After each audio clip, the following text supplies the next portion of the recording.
start your stream. Don't sit on a starting soon screen for like 5 to 10 minutes. It's apparently Well, it's yeah, more that's detrimental. too much. Apparently, So a lot of people click off of a stream that has a starting soon screen yeah, just because they don't want to wait the 5 minutes it takes to get into the stream. right. So here's the So, thing. He's obviously rather interesting. anti. Oh shit, that's why you can't hear me. I'm like trying to talk to you, and I'm like, why does he keep talking over me? Oh, it's because I had pushed to talk. So where I'm live now. The point, he's obviously anti starting soon screen, which is fine. He's got valid points, and I know those valid points. The way you mitigate that and make it useful again is you keep your starting soon down to about a minute, and you put a timer on it. Most people, their starting soon screen doesn't have a timer. And so you're sitting there wondering when it's going to start because you have no idea, and you have to just wait. The starting soon screen is there to allow that brief time for the notification to go out to the people who don't necessarily know your schedule and just do it based on you going live. So I would say that he's right in that 99% of cases it's being used improperly and therefore is detrimental.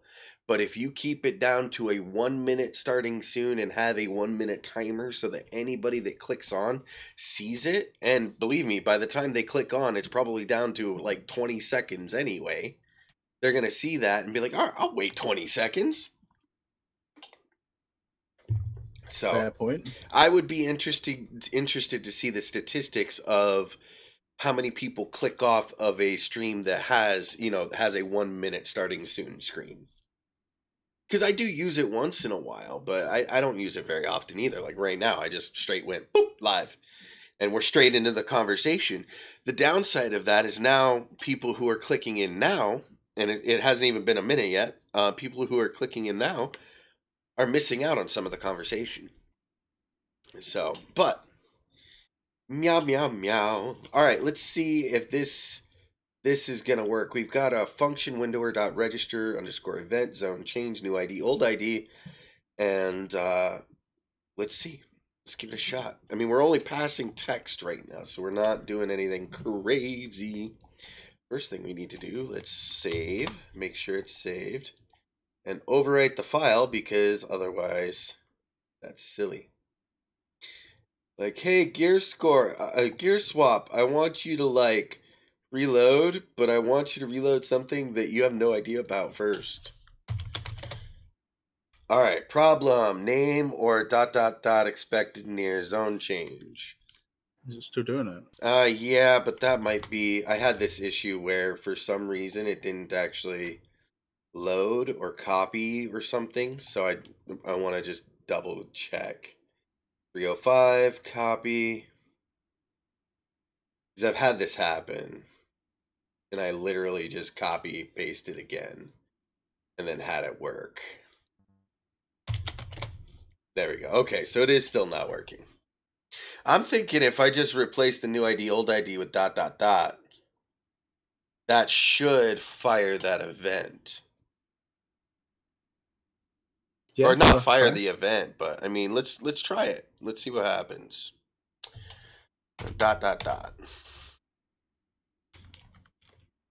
That's just my theory here.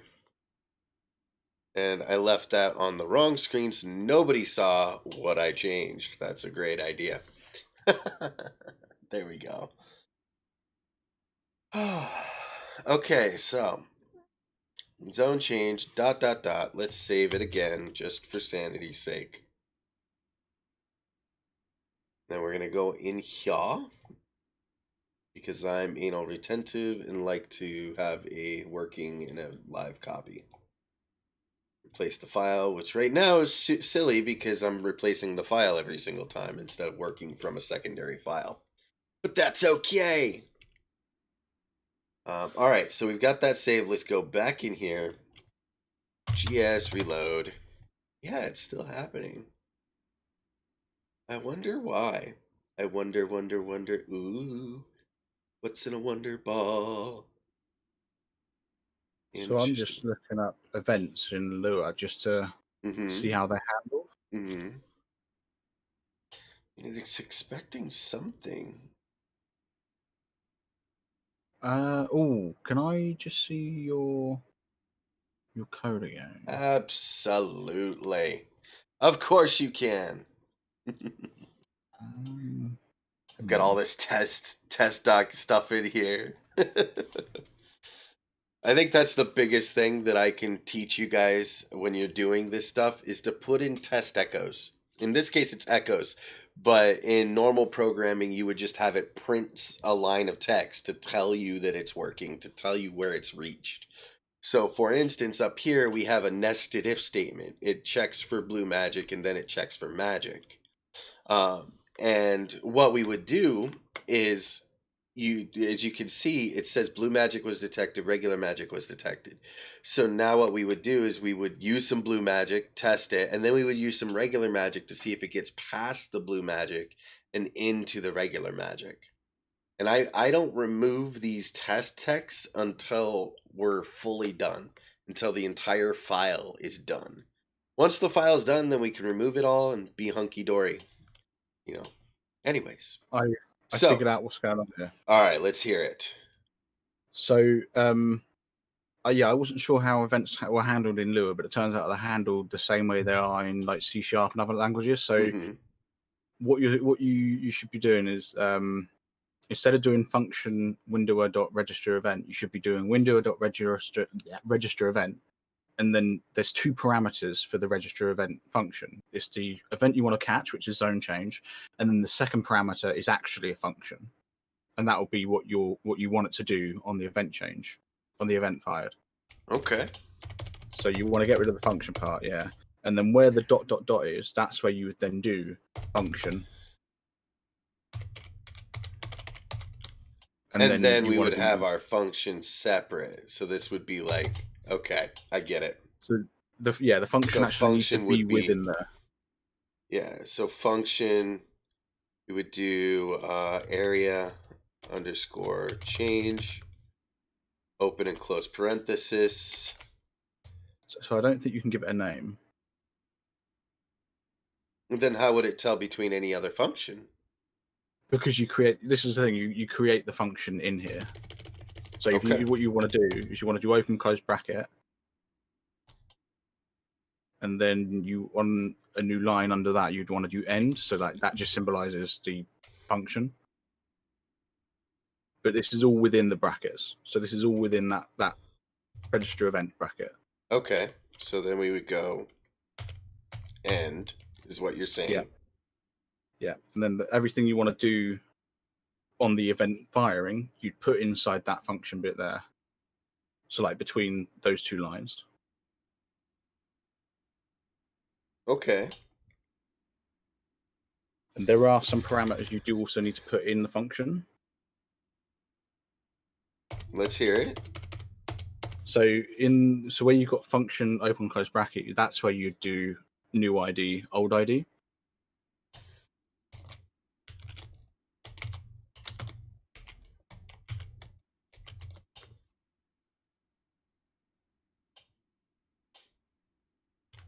It just looks so much different than the other events that are happening. What do you mean the events up above? Yeah, like this is so this is this fires when the file unloads. This fires when there's a status change. This fires when there's a self command. So the reason, if I have a quick look in this thing here, so And I was trying to keep it similar. If there's a way we can make it similar without going crazy, I'd like to.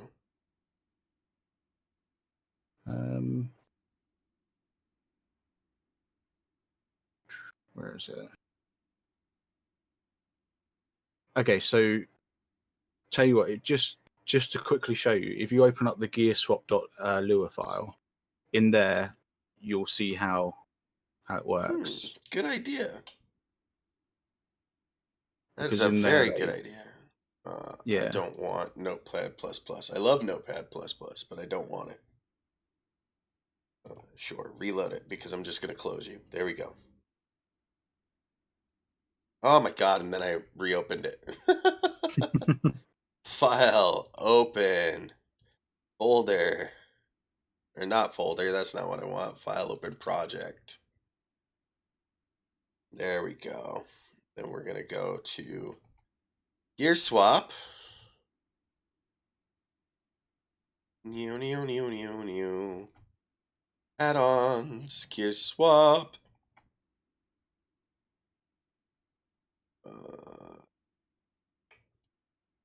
We want all files. Can you just show me all files, please? You pain in the ass?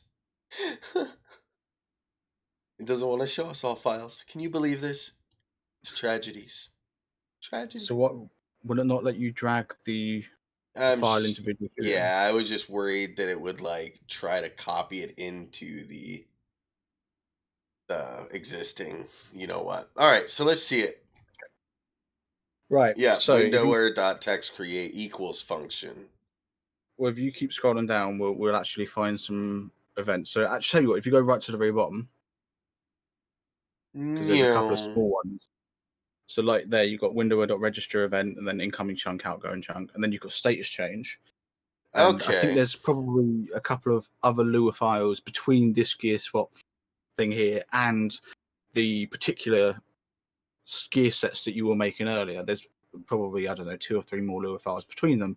But essentially, that status change fires, and then this Gearswap.lua file will then reference another one, which then eventually gets all the way through to your Mordsif Lua file, and in there, that's where you've got your Right. function status change. Yeah. That's why we have, all of these functions that are called inside of that that I see firing in games. So like for instance, when we're in here, well, I can't do it now, but when we're in here and I do a buff, when there's a buff change, that's something that's referenced in here. So if we were to like search Yes. it, buff, okay, maybe I'm wrong. Somewhere in here there's a function Yeah. that does it, and Yeah. we're calling that function. Or in one of Yeah. the extended such It, situations. All right. exactly. Yeah. So that being But said, yeah. what I would like to do, I guess, is we can do it this way.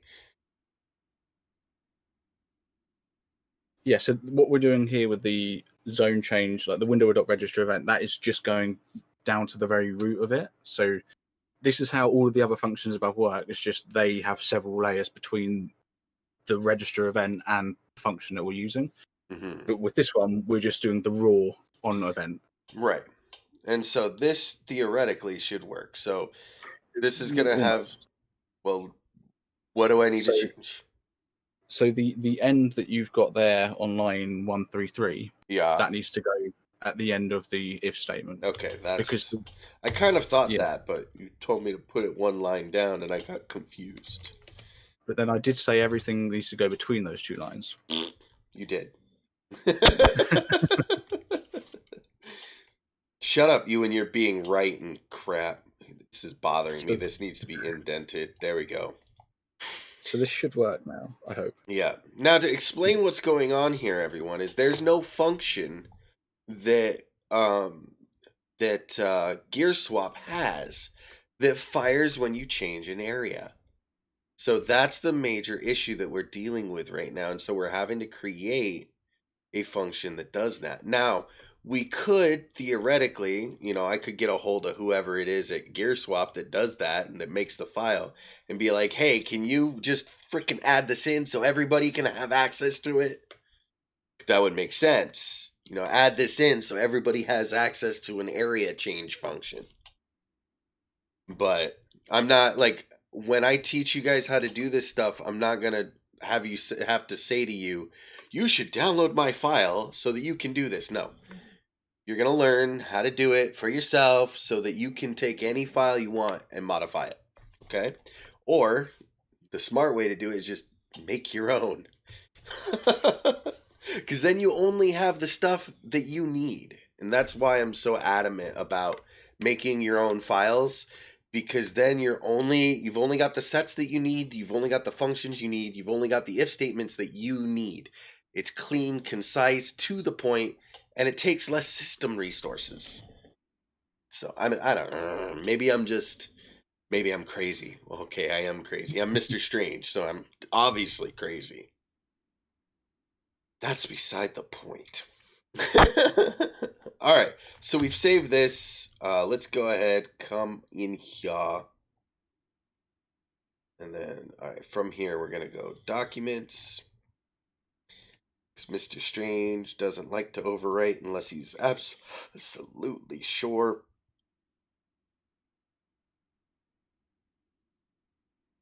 And this practice that I have right now, this will become more important when you have a file that's working that you're happy with and you're just wanting to make some changes. So then what you can do is you create a new file with a new name that you can load manually, and then you just change the name to overwrite afterwards. But that's, again, your personal preference. So let's see if that fixed our issue. Hey, look at that. It did. And now, let's see if it fires the way we want it to. I say fire, but I'm sure there's a technical term that's better for that. Fire is the word, believe it or not. Gearswap debug mode, entering user event function 2D0F69F8. What? What? Okay, so I think I know what it is. Is the new ID, old ID have different IDs than the zone ID? Does that make sense? So like here, let's I'll bet you it's the same. If we exit and then come back in again, I'll bet you it'll be the same. I think it'll be the same. We're about to find out. Yep. So it's the exact same function happening.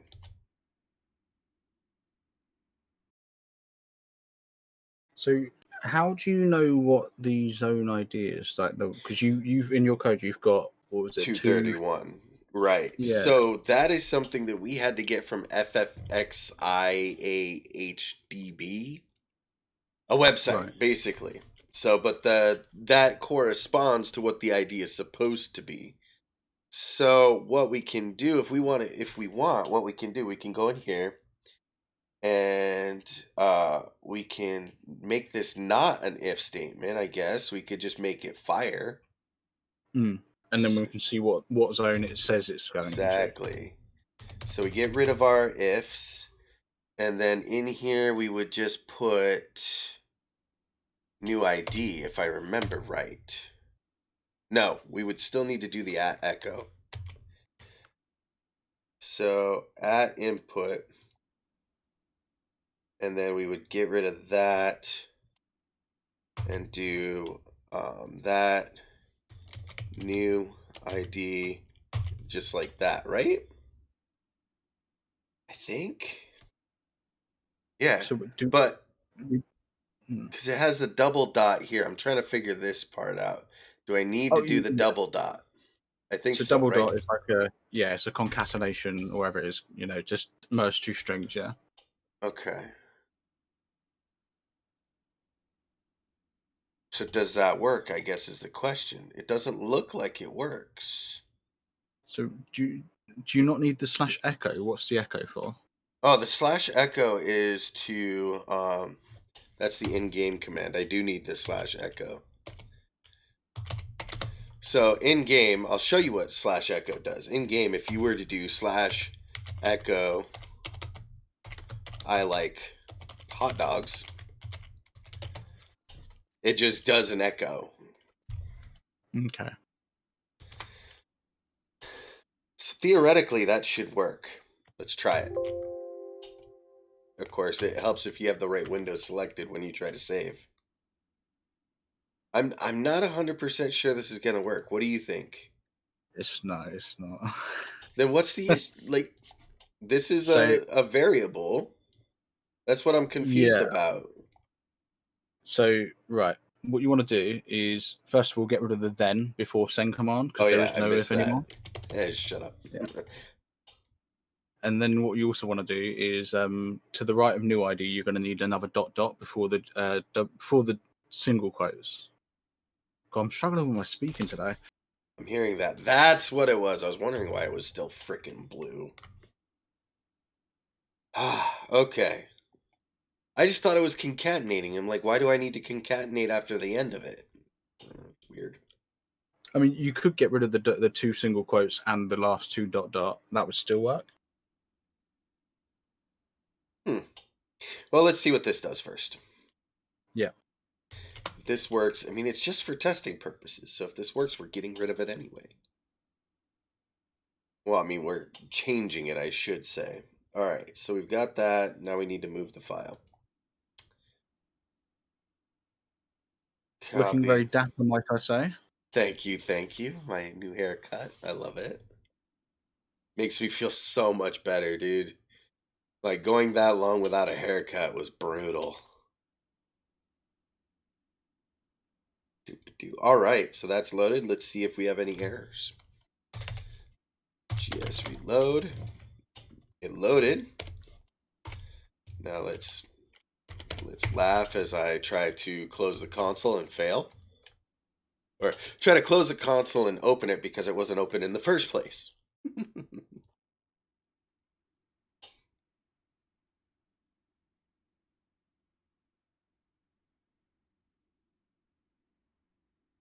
All right, so we didn't get anything from that.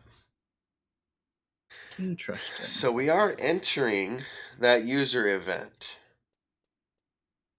which is fine. That's all we really needed to do, actually. What am I thinking? We've got it entering that user event, and that's all we cared about in the first place. We can ignore the rest of it, actually, thinking about it. Like, yeah, this should have sent, but should have sent. Don't know why it didn't send, to be perfectly honest.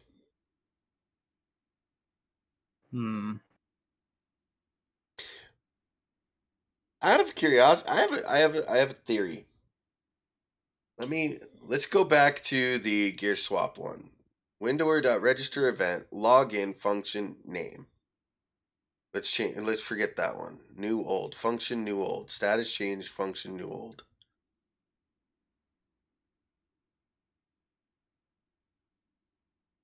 Where I want a new. Here we go. Incoming chunk, incoming chunk. So it named it incoming chunk. It created a function called incoming chunk. You see that? Isn't that what that did?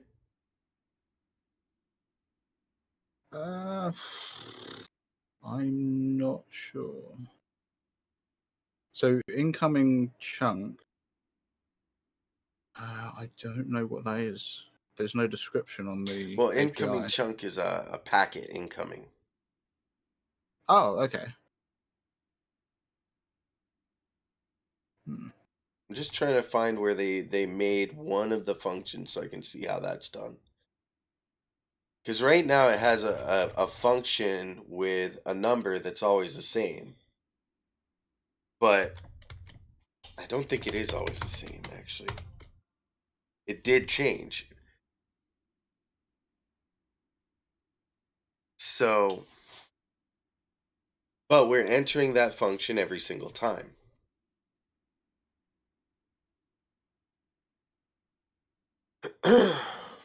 Hmm.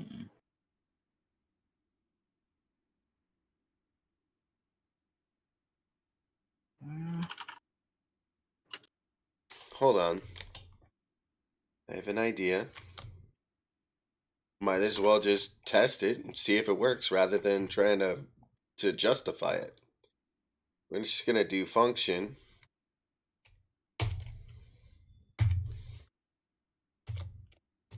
area underscore change. Fuck it. Let's try it.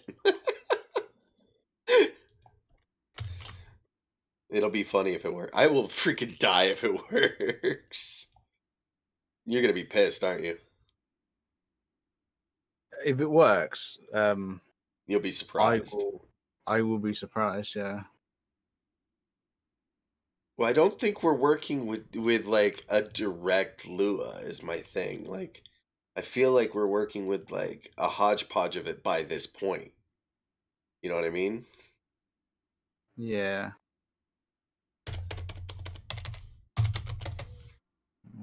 It loaded.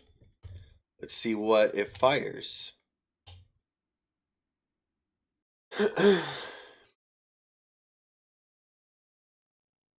Okay. New ID is a nil value.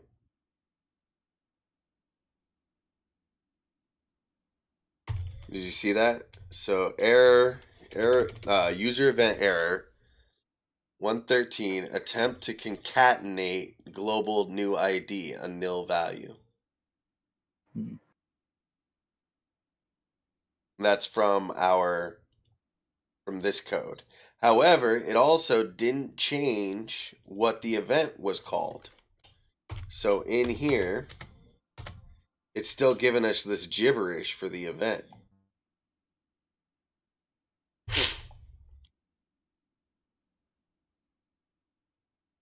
Hmm. You know what? I'm all right with it having gibberish for what the event is called if we can get it to work.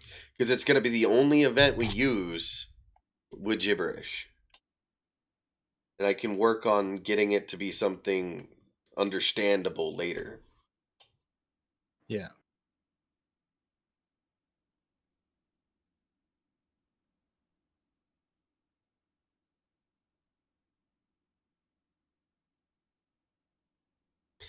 So new ID. Let's just go back to the old way. Old ID. We know that worked. So there is something here that's wrong.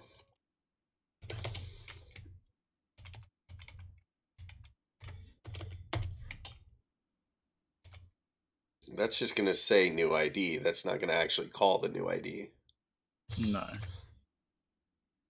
Because we need to take the new ID out of that. And in order for that to work, we would have to concatenate it.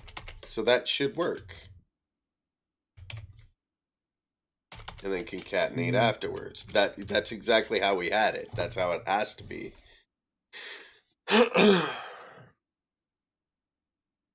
I'm not seeing anything here that should stop this from working. Like I'm looking at example window where register event functions, and it's written in the same way that we've got ours.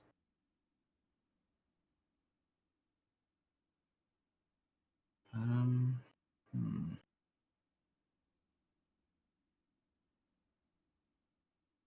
Where are you finding those register event examples? Literally right at the top of the events wiki page that you sent me. Okay. They've got some examples, and the one Windower we're doing, dot yeah. register underscore event status change. Maybe it's because we don't have print values. No, here we go. So yeah, we're doing ours the second way. Function new old print new old. You know what? I want to see what that prints. We're gonna just copy paste that and put it right in there. And then I don't think new ID old ID actually refers to the ID of the zone. I don't think it's getting that. What would it be then? That's really weird. Well, here, let's do this. We're going to put this right in here. See what it gives us when we do that. And we're going to do this too. We're going to change this to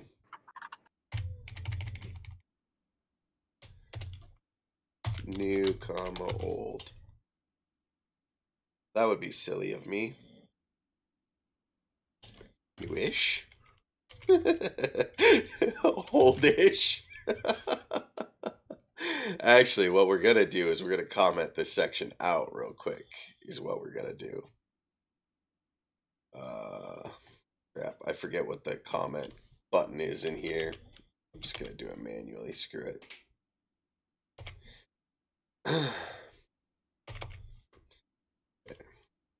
Save. So I want to see what this prints. Well, not prints, but I want to see what windower comes up with for the event. You've made sure it's firing the right event, haven't you? What do you mean? Because there's loads of different events. There's you've got like HP change, target change, Well, this one's a load. status change, but you're right. I should change it to. Well, I just know this works, so. But let's pick another one that works. It's a good point. Event list, status change, gauge resting. Oh, here, I'll just keep. Okay, I know what we're gonna do. We're gonna keep it this way with the status change because we know that's a direct code from them that works. Okay, then we're gonna go in here, grab it, copy, back, paste, place. Yeah, Oh, it turns out status change fires anyway on when you zone. does it? No, Well, it doesn't. Okay. It says trigger zone on the player status change. This only triggers for the following statuses: idle, engaged, idle, engaged, resting, dead, and zoning.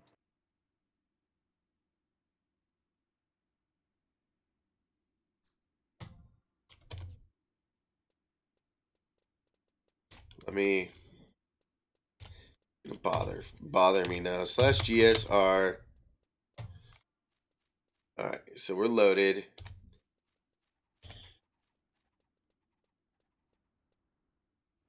Yeah. Come on. Go. Get out the way. See me on the highway. Get the out of my way. I mean, what? Oh, man. 30 minutes. We've been stuck on this all because of Alfie. Alfie made me want to figure this out. I had no desire to change my gear on area, like detecting areas, until this.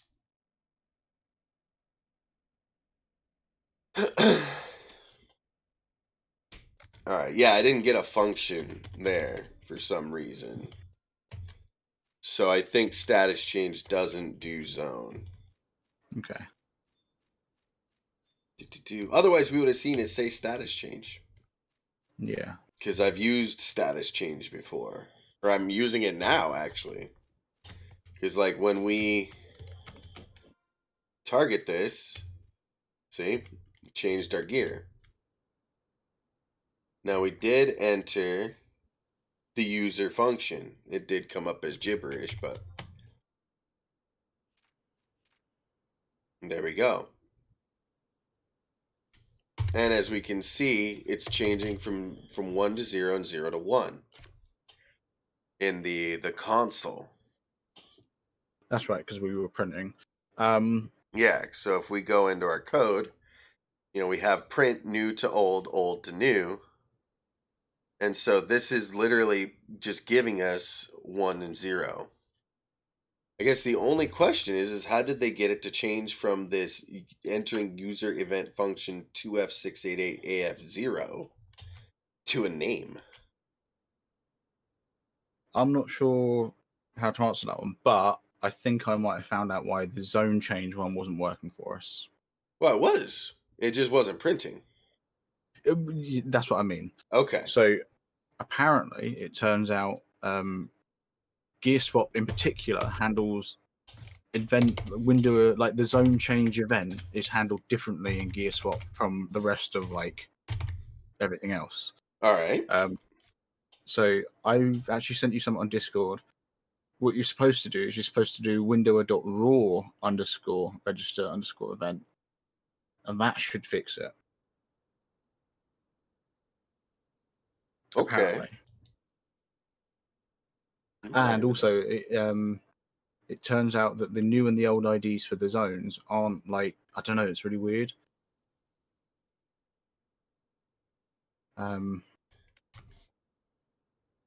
Oh, actually, so what I've just sent you, I need to make one small little change, unless you want to make it, as if you already copied it. I already copied it. What's the change?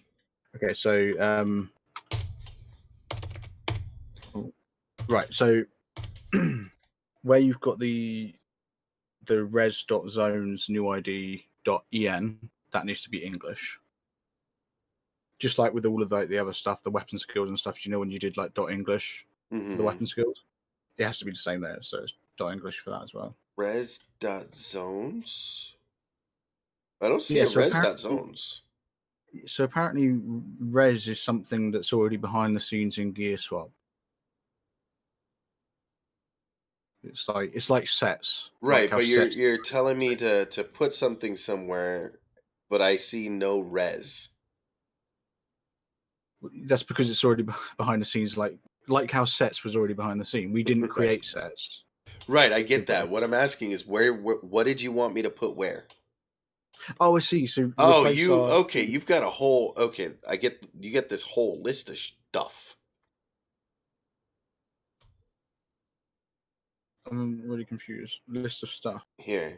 I missed some stuff. That's what happened. Right. Okay. Okay, because you have function zone change, new ID, old ID. So, but I Oh, haven't right. seen it call any zone change. That's the point I'm making right now, is that I have debugger on, and when I change zones, no function gets called. But we weren't hooking into the raw register event. We were hooking into just register event, which apparently Gearswap doesn't handle properly. Okay. So, okay, but wouldn't the windower.raw register event need to go above the function? Or does it Uh, matter? no, because the function needs to be made before we register the event. Because what we've done now is, You're right. You're right. yeah, we've made the function separately, and then we're referencing that function in the event as opposed to making the function inside the event. So yeah, Copy. fingers Paste. crossed. Replace.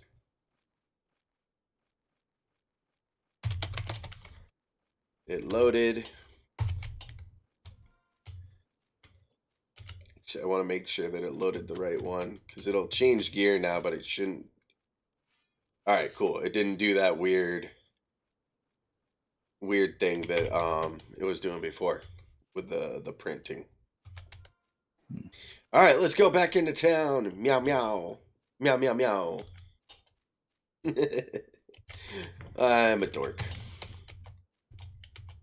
It's just the way it is. Things will never be the Oh, same. we didn't actually tell it to print anything, did we? No, but I'll see it enter the event because I have Right. Okay. debug mode on.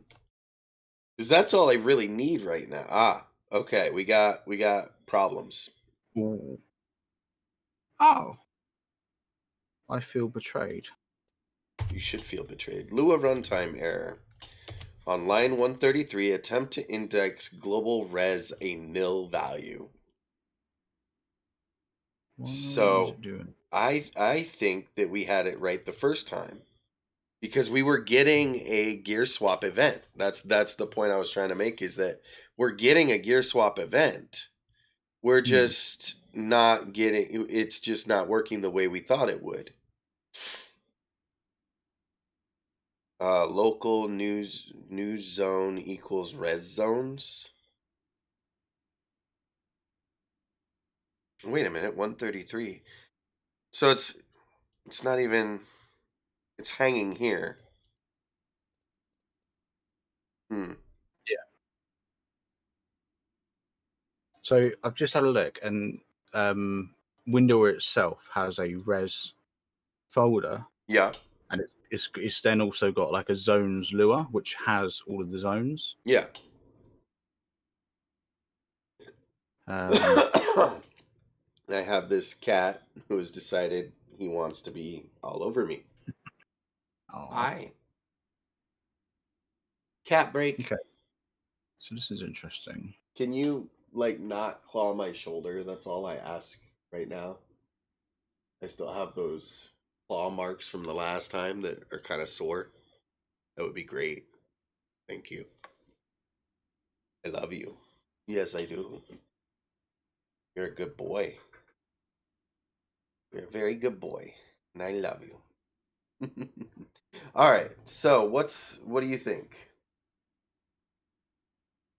Oh, See, the thing is, okay, Gearswap has a world ID to it already. Not Gearswap. Was it Window or Gearswap? I forget. Let me pull it up. There's a world ID thing already. Okay. And it is part of Gearswap, I guess. If we go, we do. Watch out. There we go. Control F. Area. So world area and world ID. So world zone ID and world area. Those already exist inside of Gearswap. And that's why I was trying to use those.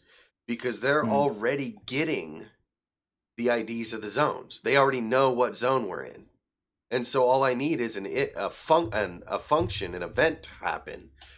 That happens on load when I load into a zone, and then an if statement to go along with the event that uses world zone ID. Like, I think we're just making it more complicated than it needs to be. Okay. I mean, you're much better. You're more of an expert than I am. My only problem with the way we had it before, with the first bit of code you suggested, was that the event just looked funny. That was my only issue. I wanted to rename it so that it would say like event. Like all I wanted was for this where it says hold on, where is it? Entering user event function 2D blah blah blah, to just Hmm. say entering area underscore change. Do you get what I'm saying? Yeah. Okay. Do you have any comments, concerns? No. So let's go back to what you because you said that GearSwap already had the world ID and stuff. So Right. let's use those instead of trying to use the new and the old ID, which obviously wasn't working. Mm-hmm. If we go back and use the um what what you were saying about the built-in stuff that Okay. GearSwap has. Go on. Thank you. So that would so be the best bet. so so if we're looking at this bit here, the function zone change, new ID, old ID. Yeah. What do I get rid of those with? So you still want to keep them in there for the event to successfully push through because the event does give a new and an old ID. We just aren't going to use them. Okay. So we're just gonna get rid of that. That gives us the function. And Yeah. then below that we attach that function. Okay, so now let's do our lowercase if world underscore zone. Wait, is it underscore? Let's pull up our documentation. So it's world dot zone underscore ID.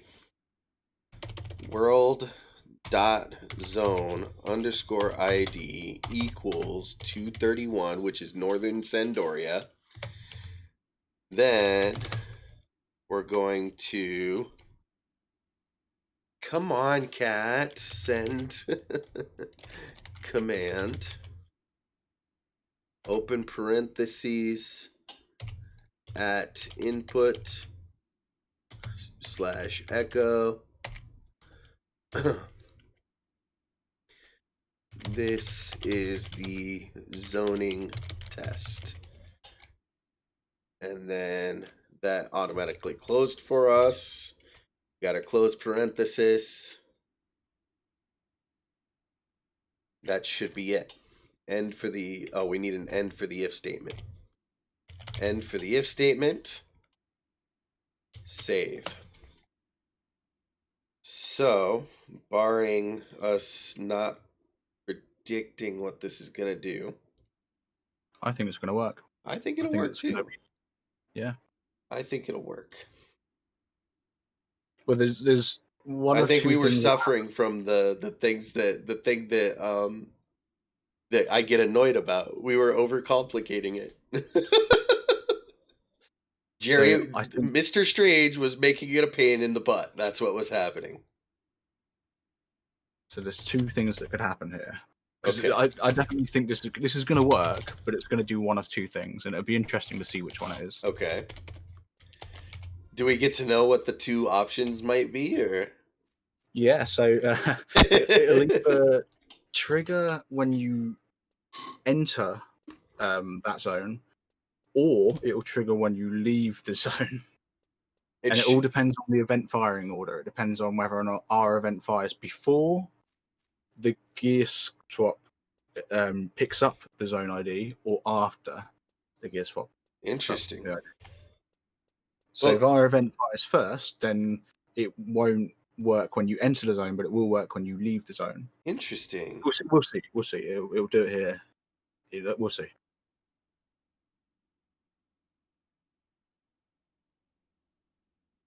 So we've got nothing on entering the zone. We didn't even enter an event. That's what concerns me. We didn't enter an event at all. I think we might need to revert to that other code we used. The windower.register event. I think that's what we should revert to. Maybe, yeah. Because that gave us an event. I just didn't like the way it displayed it. That's all. All right, you gotta go. You gotta go. I'm sorry. I can't code with a cat on my lap.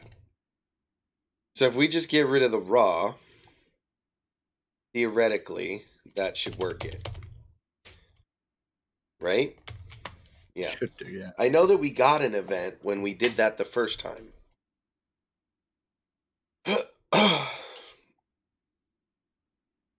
Alright, let's save again because I don't remember saving. And forward. I'm going to copy, go back. I'm going to paste it. Replace it. And this is all because I get annoyed at using other people's stuff. Just don't like it. Don't like it. GS reload. Loaded. Let's go back. Ah! Now we can go backwards. You're being ridiculous. You are. You are.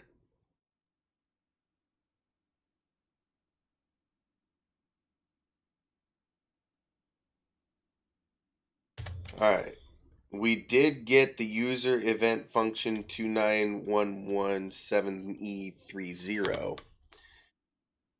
So that tells me that it's firing after our function. So it's going through this and being like, there's nothing here. You know, we're nothing to work with.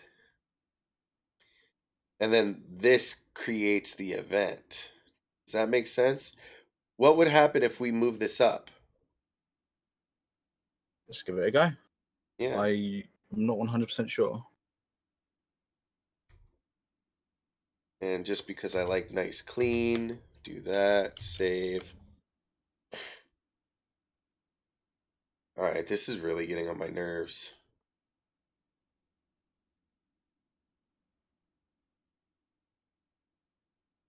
Alright, paste, replace. And now we're gonna fix that because you know we only have one version of the file at this point, so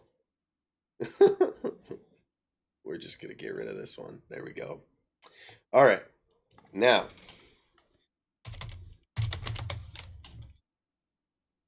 windower.register_event was passed an invalid nil. Must be a function. Right. Okay, so you had it right. So this is what I thought might happen, but I was doubting myself. But now I'm reassured. Yeah, the function has to be created before the event. Yeah. But why isn't world.zone ID equal 231 working? Because I know that's working code. Check this. I'll show you why I know that. At least I'm 90% sure. I thought I tested it. So if we go, excuse me, go up here in the status change, Status change? No. Bad. It's not where I want to put it. We go up here into precast, because that's easy to do.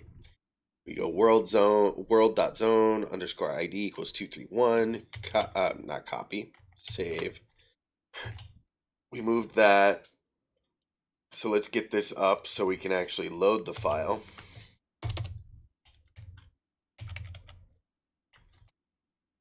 I want to know why this isn't working.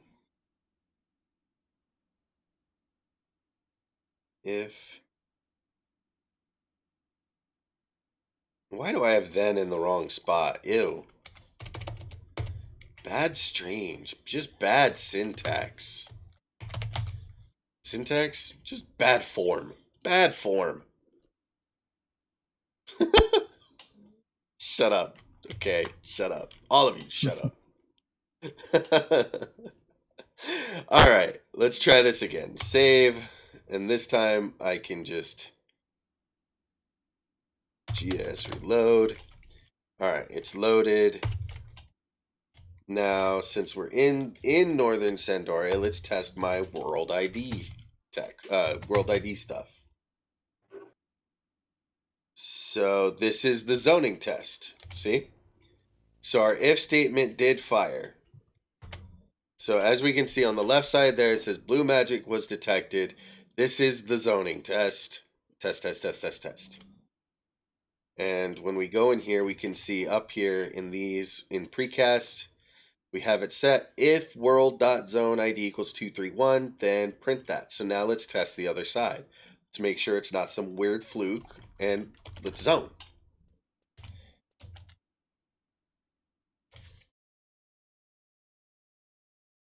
Ah, that's better. So we are getting that event function. We are, in fact, getting an event function. Okay. Now let's test to make sure our world ID isn't firing for no good reason. And it's not. So that worked beautifully.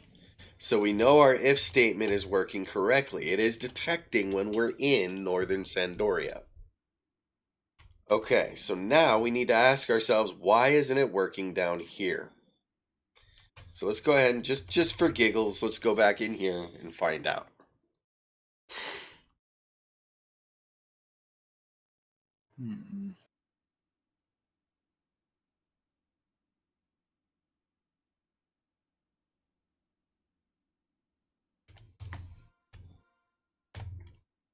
Yeah. This is really weird.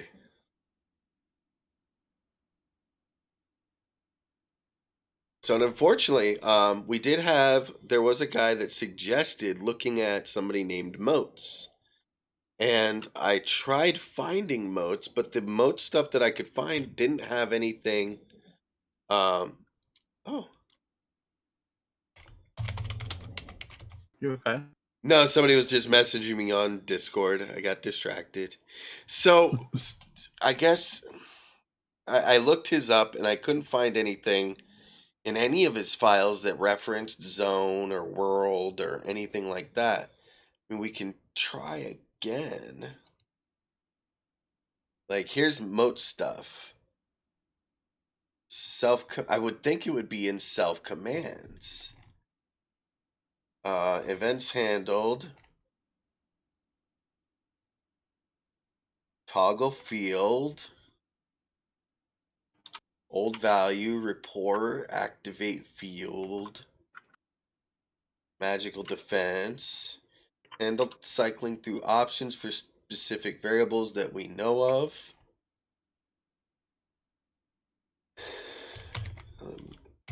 World? Nope. Zone? Nope. Area? Nope. ID? And they had too many IDs.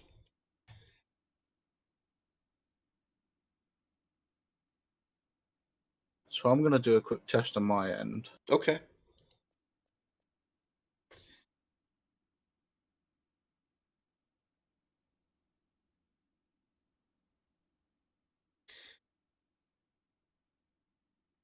He has his own wiki. Okay. Description of the structures and organizations of sets that can automatically find and equip. Functions that can be placed in job files and when and why they are called. Call the job event.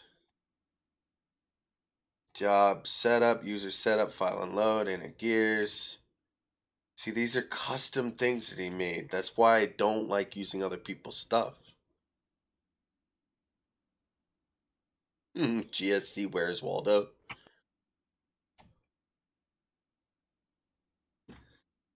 Hey, do you mind? Do you mind?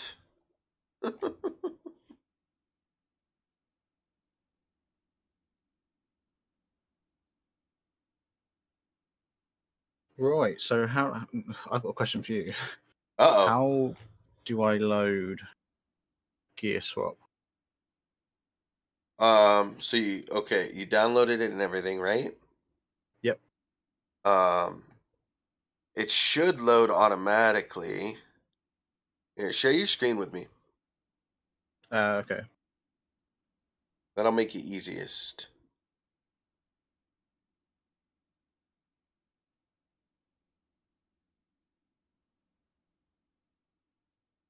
Boo, boo, boo. Like I'm obsessed now. This is so frustrating that I'm obsessed. Can you see? Can you see it? No, because you haven't shared it.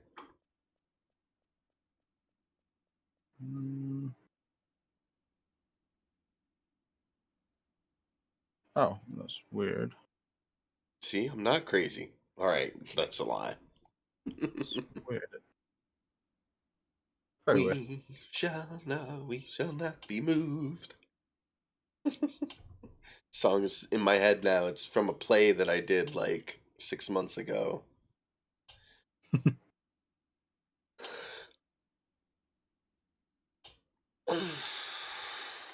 There we go. Now you're live. Now I can watch stream and figure out how to explain this. All right, press insert. Insert. Yep. Okay, so that's your console. Gearswap, all commands with Gearswap are GS. Okay. So like where'd you put the file, the Lua file that you're working with? In the same place that you put yours. So All in right. the data. All right, and what'd you call it? My set. All one word. So you would do GS space L space myset.lua.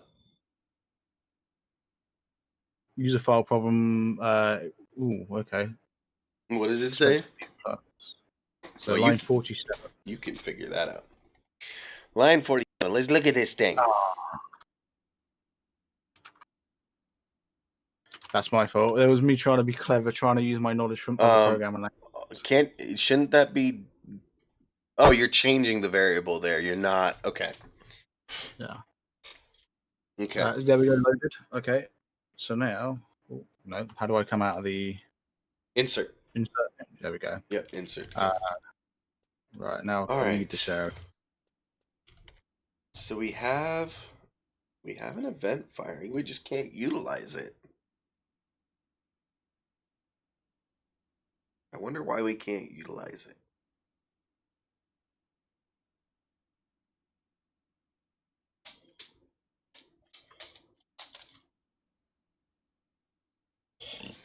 Maybe that function has to be made in a different file. Don't know. Oh, what am I doing? I have no idea how to get out of this area. So okay, go up those stairs, then turn right, then turn right, then turn right, then turn left. Okay. For the longtime Final Fantasy fans are now like, oh, that's Relude Gardens.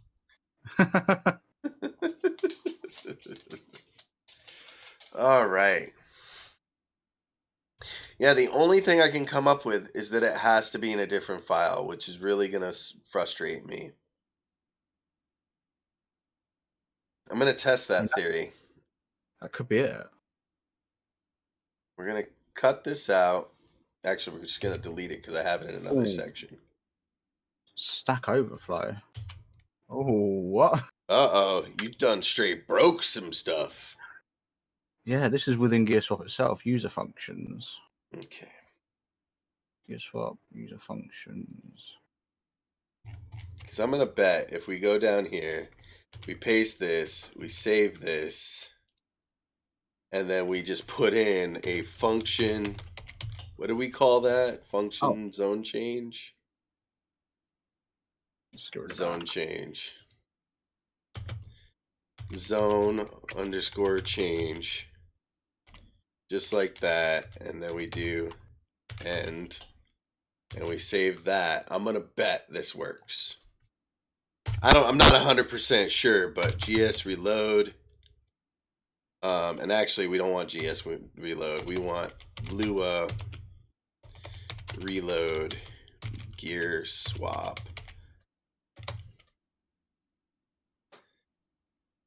Loaded successfully. Loaded your Mordsith underscore Lua file. All right. Here's the moment of truth. Am I right or am I wrong?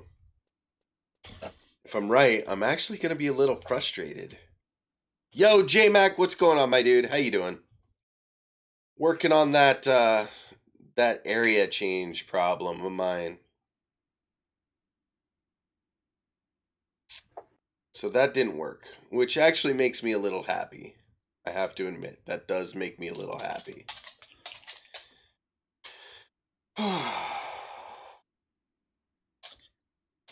So, all right, let's go back in here, undo what we did because we don't want to break Gearswap. Get rid of this. Delete. See, windower.register event, status change, function new old, windower debug, status change new, Gearswap disabled, contains old, then return. Equip sets, status change no, res status English. I just feel like this is setting the status change. I don't know. It helps perfectly fine, JMac. This is the only thing that I've gotten stuck on so far. Everything else I can figure out just fine.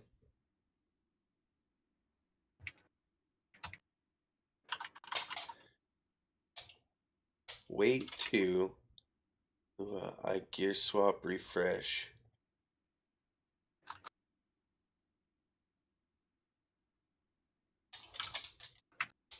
Because I just need a function that fires on the zone change. That's all I need. And I've created, like, I can create the function, but getting to use it is the hard part. Let's save this.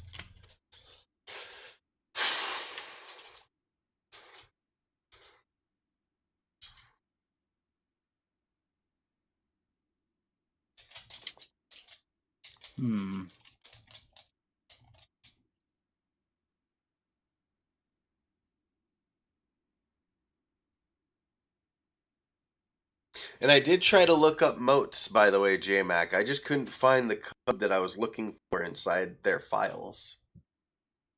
And as you know, I'm not going to use somebody else's files. Require pack, bit require bit, socket requires socket.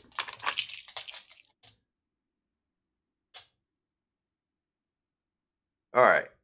And windower.register underscore event zone change function zone change end. Yeah, that's exactly what we had. I think that's exactly what we had before.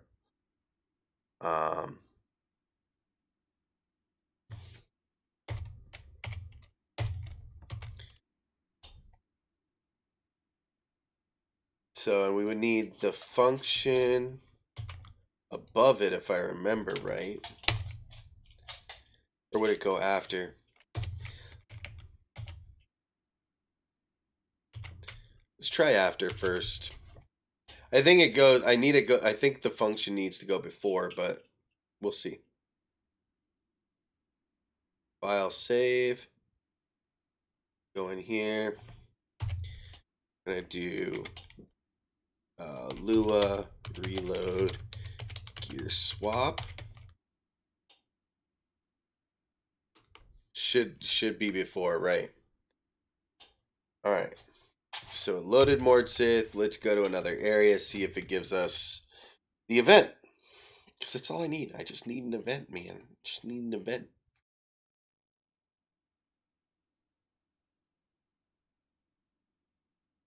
Feel like dancing.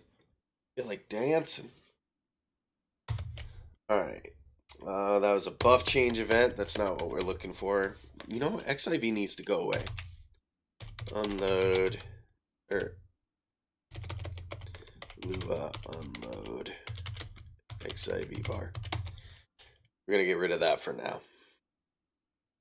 But the zone change function doesn't do anything. Right. I have debug mode on, so I'm just looking for it to show up in debug before I start trying to code it. Because that gets super frustrating when you've got all this code and you're like, why isn't it working? Well, you should start with the basics.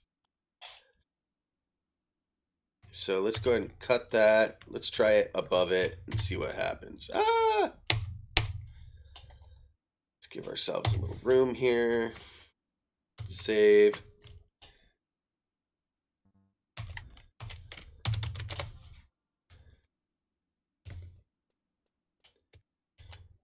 Yeah. That's the next step. As soon as I see the event, still nothing.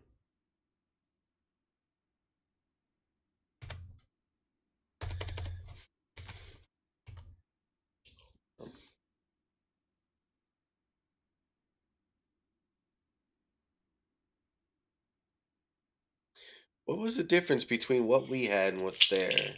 Let's have a look. So if we pull up the nope, that's not what we wanted. We want this one. Windower.register_event, and then it would be zone change, right? Because that's the code down here. Zone change. Fires whenever the player is zoning. This includes logging in and logging out.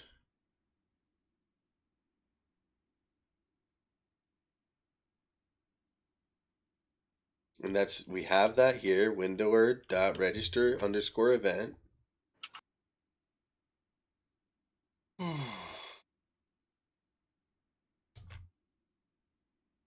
You know what? Let's do let's here. I know what we're gonna do. Let's do this. Check this. We're gonna take this, we're gonna print this, we're gonna change this to just zone change. Zone change. I'm gonna save it. And we're gonna do /GS reload. Yeah, so you're right. Debug does act a little wonky sometimes.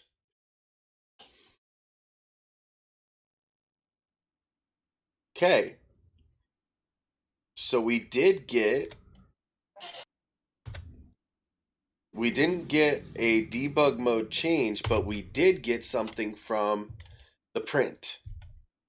It printed our new zone, which is 231, exactly like we expected, and our old zone, which is 230, exactly what we expected. So why isn't it giving me that function, that event? Why isn't, oh. You and I came to the same conclusion at the same time, J-Mac. I forgot to turn debug mode back on. GS. Oh, wait, here we go. GS debug mode. Oh, that's an ID10T error right there. Hey, enough of that. No, you stop. You stop it. All right, so now let's take your code. Hopefully that'll change it into something that doesn't look like event function gibberish. because I hate that. Absolutely hate it. Copy it. Go back in here. And we're going to paste it in here. Do this, copy, paste. But in here, we're going to do new, comma, old. And we're going to get rid of this entire bit. There we go. Save. All right.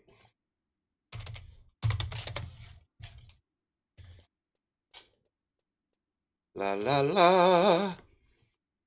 All right, come on, give me something beautiful instead of that crazy gibberish. Well, we still got the function, we still got the zones, but it's not an elegant look. Delete the zone change bit in your code.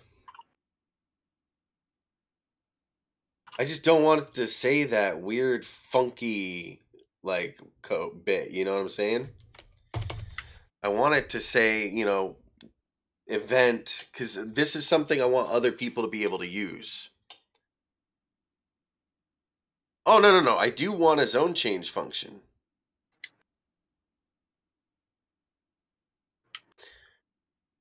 Yeah, you're right. But I do want a zone change function. I just want to call it elsewhere. Well, it's the reason I was trying to make it more elegant like that way is because these other functions, it just says it. Like it just says entering buff change, entering zone change. And then I can use it that way. I wanted that. But if I got to deal with it saying something funky, I guess I got to deal with it saying something funky. So now we should be able to use the zone change function. Excuse me. So in here, we should be able to, let's go grab it from up here.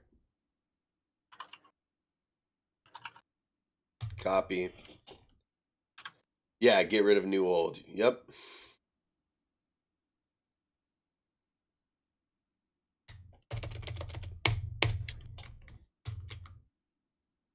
All right, saved. And in here, we're going to go GS reload. Should still see it entering that weird funky event. But it's not entering our new function. That's what's bothering me here.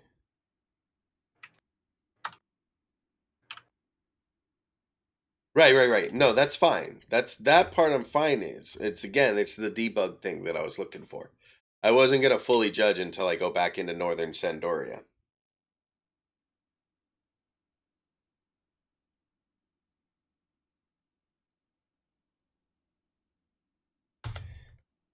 See, that's the part we're missing.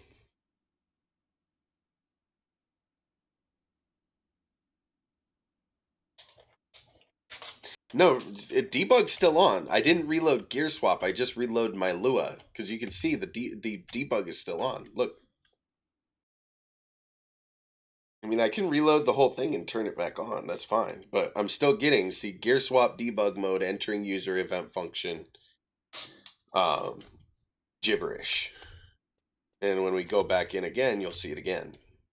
So there'll be 4 of them instead of 3. So it is on. See, now there's 4. It is on. Why can't we use... Let's just try doing it inside of it, I guess. Just don't like doing it inside.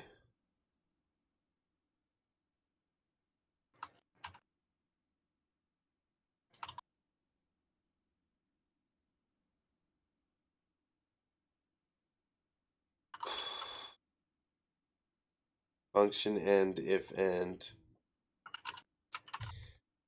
Let's try this.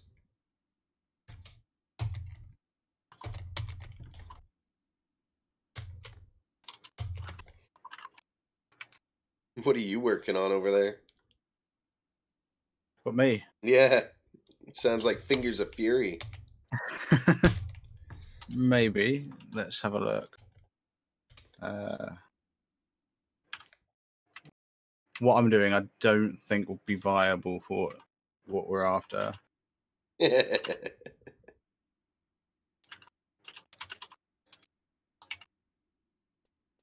Alright, let's go back into Northern Sendoria. I should just add an OR and put in the Southern Sendoria ID.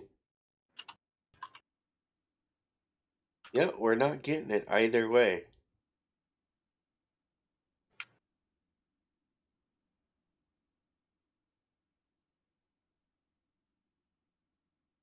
I just don't get it.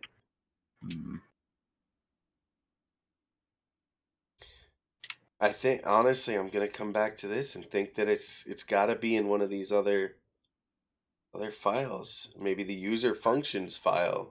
Oops. That's yeah. I'm actually having a go in the triggers file because that's where like a lot of the events are. Oh, is it the triggers file? Yeah. So that's where like the thing that fires the pre-target and the filtered action, precast, that's all in triggers. Okay. Yeah, that's my bet is that if we take this, right, this that designates that as a function and we put it in triggers. I hate doing it that way. I don't like doing it that way. Let's see, parse, else if.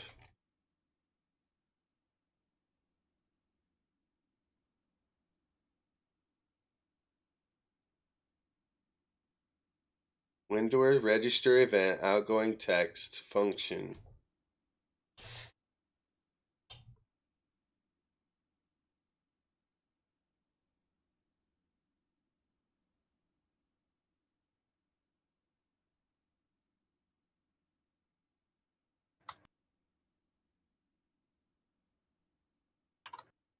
Window packet. Local act equals window packet dot parse action. Gearswap disabled.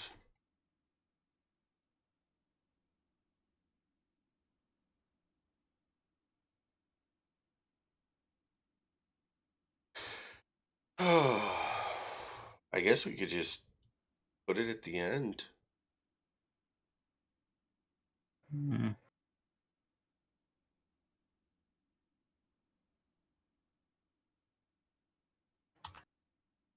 Let's try it. Screw it. YOLO. YOLO. This is not going to work, just for the record. So not going to work. Lua, reload, Gearswap.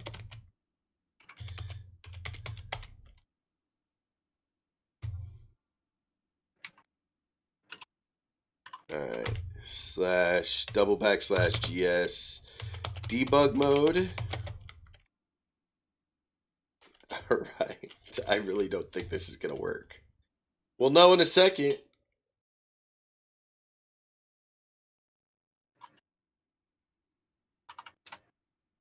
The global zone change is a nil value.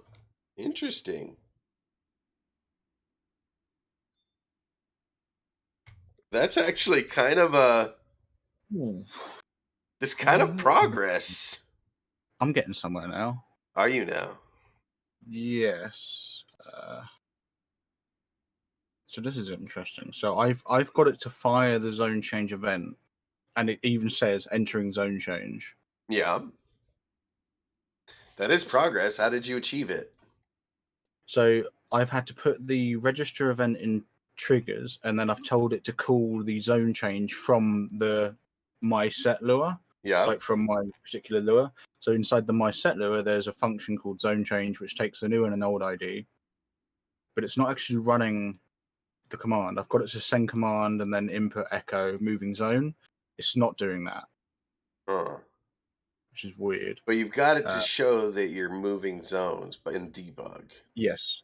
So in debug, All it right. said Let me see entering zone. your code for that if you don't mind.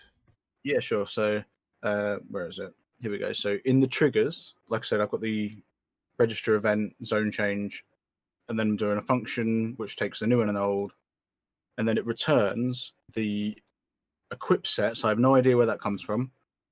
But it runs the zone change function from equip sets, and it passes through this -1. I have no idea what that's for. But then I also pass through new and old, which get handed down into the function on the other Lua Okay. file. What happens if none of that is there? I have no idea. I'm gonna If I find out. take that out, yes, me too.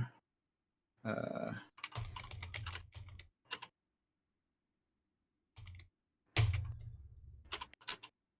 I set Lua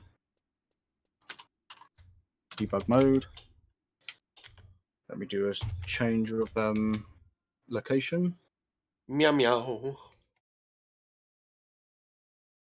Okay, so it doesn't actually trigger the debug thing. It doesn't say entering zone change if I take out the return. So Interesting. if I take out the return line, so it expects that. So it returns that.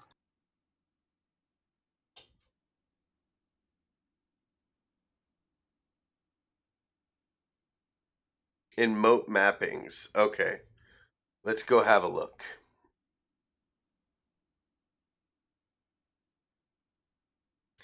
Didn't want to cheat this way, but we're gonna have to. Slash Yeah, cry. there's city areas for town gear and behavior. That's Adalon gross. areas, yeah.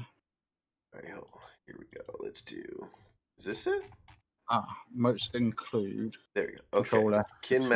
Kinematics. Oops. Let's just back up actually. There we go. Moat libs, moat mappings. There we go.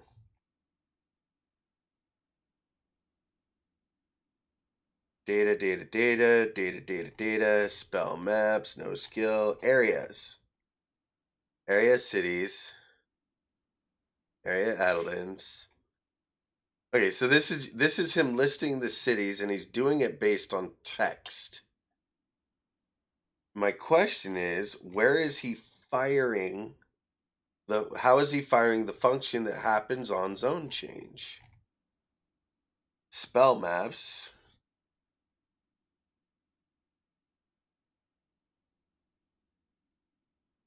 Then moat include control F for town. Oh, you are freaking fantastic, my dude. Moat include. I'm not seeing the event though. All There's right. no like zone change event. He's using the pet status. Hmm. He's using pet status as his fire event. So he's got function get underscore idle underscore set pet status.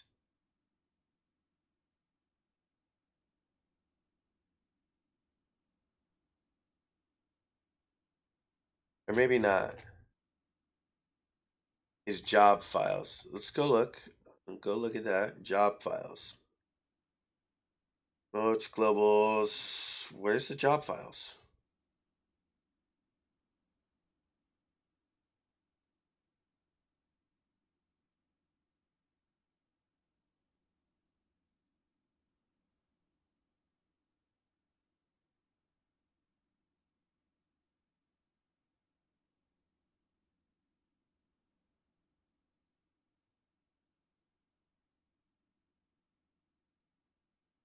Hmm.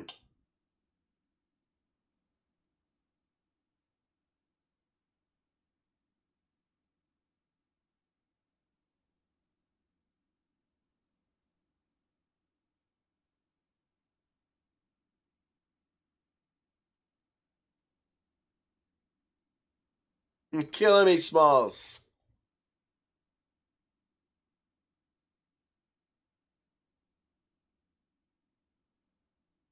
I don't see any specific. Windower.register_event zone change reset timers. Where's that? That's in BRD. Yeah. Look at these. If this is all it was, if we were just making this too complex, thinking it was all crazy, and all we needed to do was put in reset timers, I'm gonna be frustrated. Like so freaking frustrated. Like Ooh. in a funny way. Like I'm not gonna be like, oh my god, I'm so angry. No. It's not gonna be like that, but yeah, let's get so I guess let's do Control V, Control S. In here, let's do reload Gearswap. Alright, hold on. Register event. Passed an invalid value nil. Must be a function. That was on, doesn't even tell me what line. It's just like, nope. Oh wait, yeah, it did, 140. So must be a function.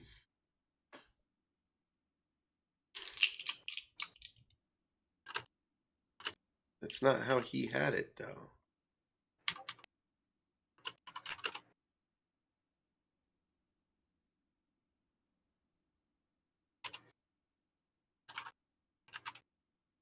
Gotcha.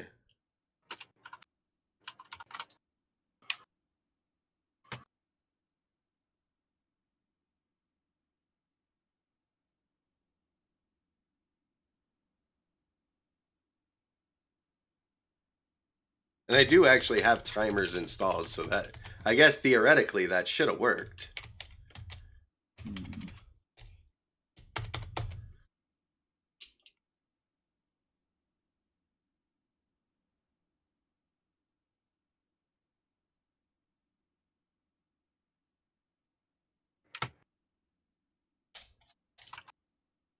See if it's the same in all of them.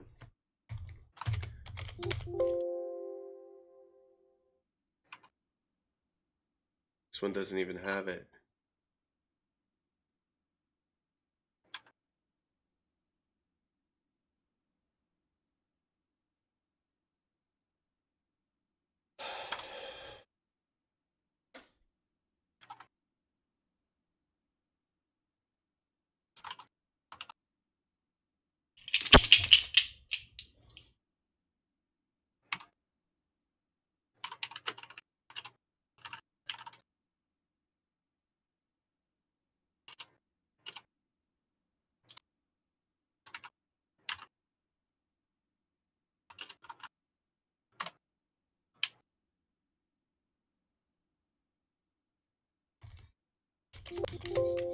That's what I thought. It's not there.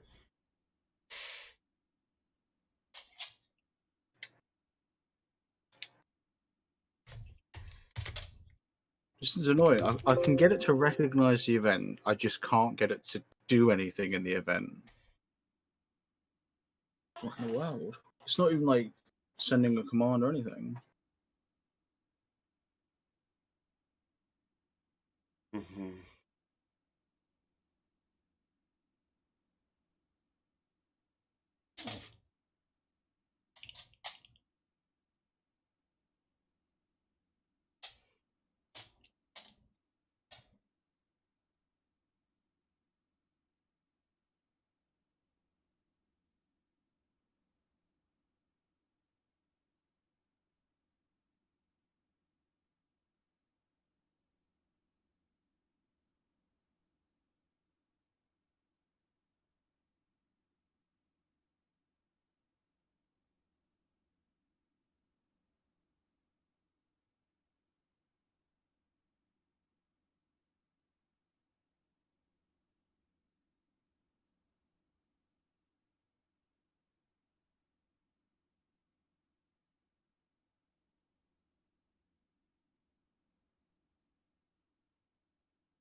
Hmm.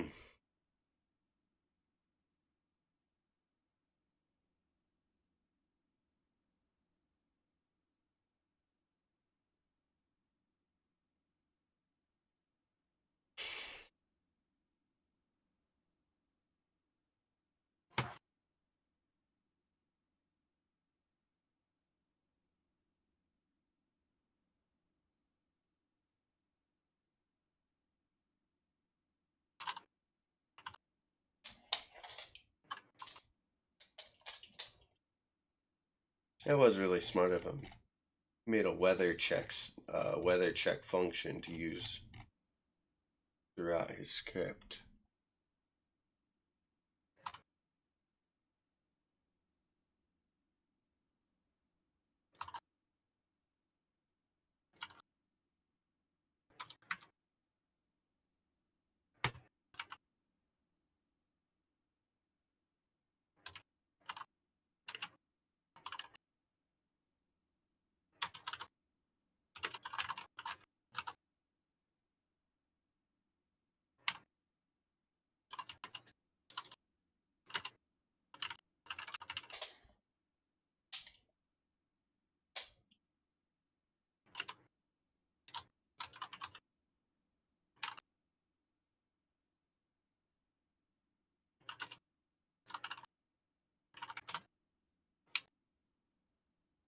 Do you know what? What? Just to make my life a little bit easier, I think what I'm going to do is make it so that when my Lua file gets loaded, I'm then going to do GS debug mode, so I don't have to keep typing it. There we go. So now if I do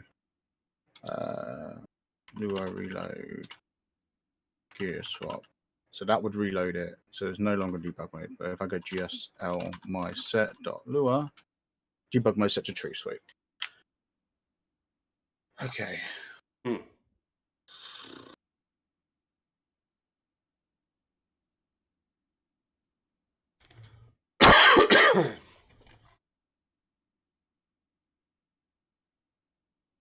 Passes the new and old statuses. Status change is only like engaged, right? Or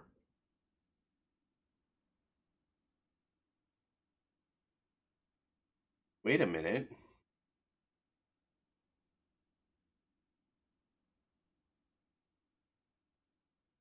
What are you thinking of? I'm just trying to think of a way of doing this, like piggybacking off of something else we've already done.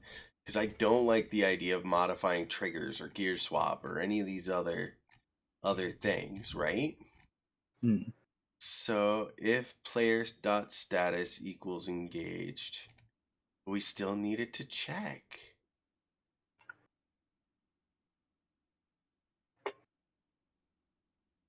We need an event. We know the event.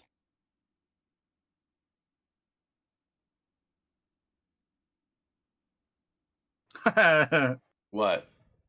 I'm trying to get to an area so I can see what happens when the status change happens. And it keeps bloody popping up with the entering zone change thing, even though it's not triggering anything.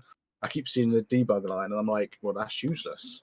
I just want to see what the debug line says for status change. I'm assuming it's going to say entering status change, but I want to be sure. My assumption is that here's what I think is happening. I think that it is activating, but that nothing else is loaded yet.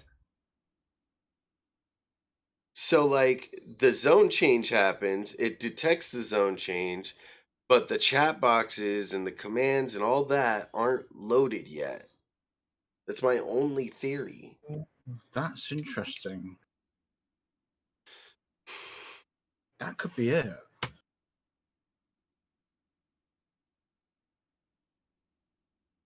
My thing is other people have done this.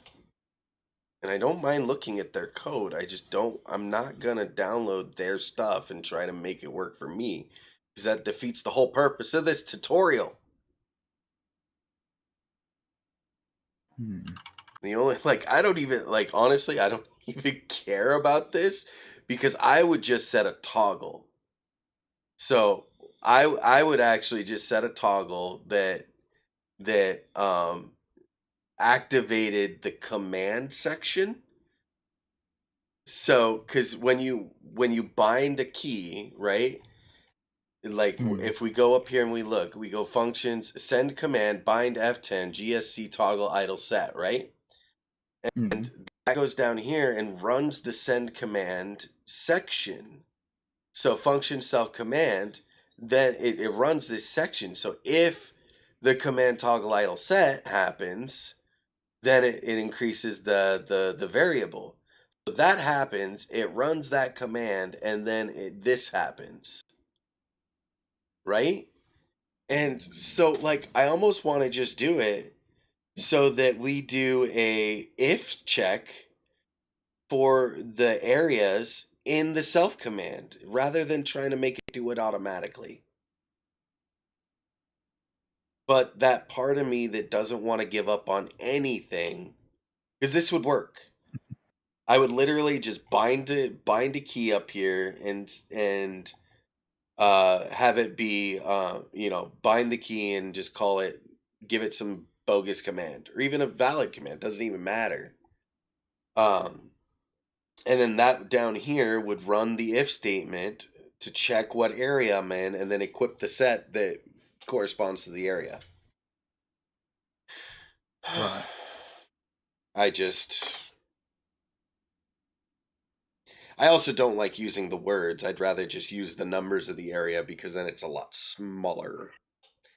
And also, like, if you use the numbers, it's language friendly, whereas if you use the words, it's specific only to the language you're working on. Right. And I can comment um and tell them what numbers belong to what city in the comments. So like above it, I can list the numbers and say Adeline cities and blah blah blah blah blah blah. I mean, there aren't a lot of cities that need to be done.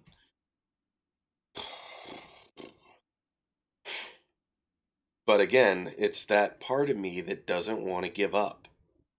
I don't want to give up on this. I want to make it run on zoning. I guess I can look at somebody else that doesn't done it. I can look at Celadrin, but it's so convoluted. It's my only issue with Celadrin's is it's just so convoluted.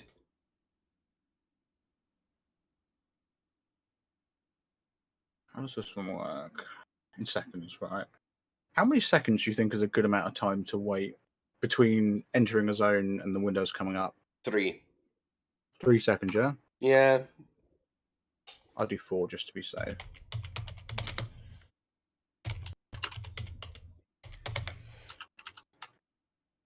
Or Celadrill. Sorry, not Celadrin. Celadrill. Let's see. Data. Let's just see how he's doing it. So I think, do you know what? I think you're probably spot on. I think it's to do with the. Oh, You okay, think it's I to do killed with the that. delay? Yeah, because we know that when you do a print, it prints to the console. The console completely fine. It's just not sending messages, and that is probably due to the window not being loaded. I just don't know how to wait for the window to load. There is a sleep function that you can call, but when you use it in Gearswap, it causes it to you get, I think it's just a stack overflow it come up with. Yeah, stack overflow. Function check buffs. If state.autobuffMode.value equals off and not data area city contains world.area. Yeah, no. This is why I don't like Celadrills. It's so convoluted.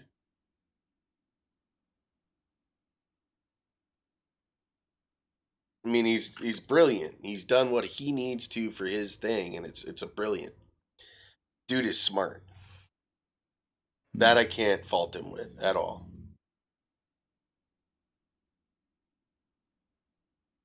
You know, and it is well written code and I wouldn't say it's well documented. He could learn to do some commenting, to be honest.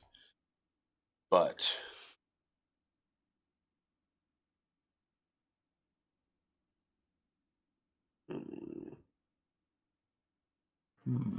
there's self commands, adding new states, unlock weapons, mappings overhaul, workaround for movement issues, organizer, ranger helper, treasure hunter modes, I guess, maybe. Yeah, nope. Zone, nope. I really hate that sound. What sound that? Bling, bling. The Windows sound. Oh yeah. I've got my system sounds muted. Aha!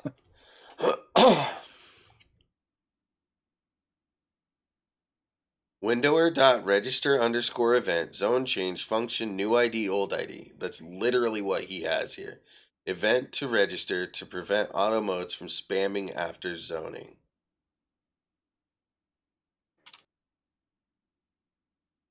If state.displayMode.value, then update job states. Pre-render Gearswap refresh global false if player idle or player status engaged and not delay cast.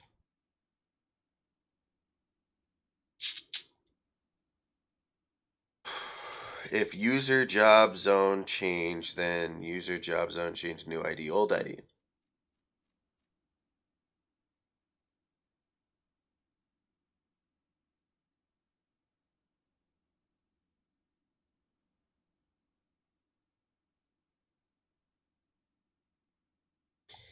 You know what? I'm just gonna try this. See what happens. Copy.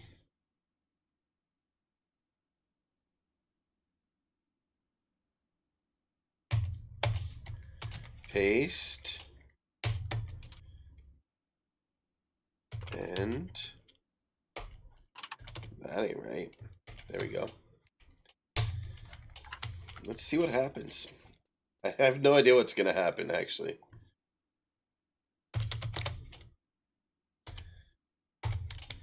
I mean, it's basically the same code we've been using.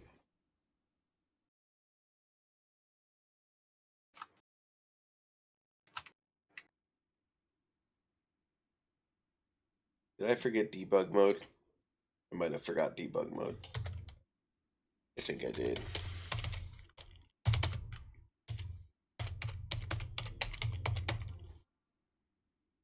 Yep, that's what I did. La la la la la la. This is for this is in general, Junebug. This is in general. I'm gonna be using it for blue, but right now it's just a general file. I'm using it to illustrate how to do checks, how to do if statements, how to do all of that stuff for Final Fantasy. My problem right now is I'm trying to do a check on zone change, but I can get an event to fire when I change zones, but I can't use it.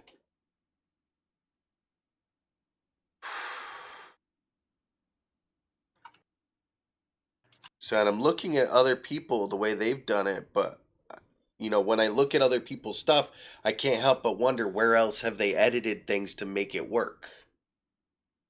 Go on. I know. There's a monitor in your way now, and you're so frustrated by it. I'm just trying to get. That's all. Like, as soon as I can figure this out, there's nothing I can't do with this.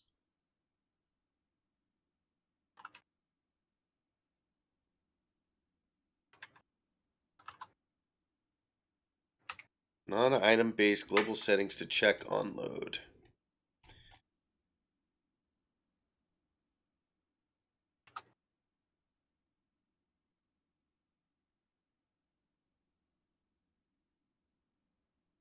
So, and that's my only frustration. If I can just figure this part out.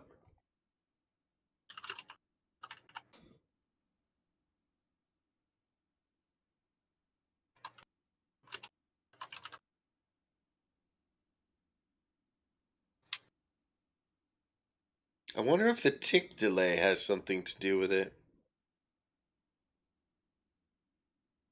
Oh, my bad. What? What'd you do? I broke something. Well, what'd you do that for? I couldn't answer that question, I'll be honest. There we go. So that should now fix that. Let me reload that again.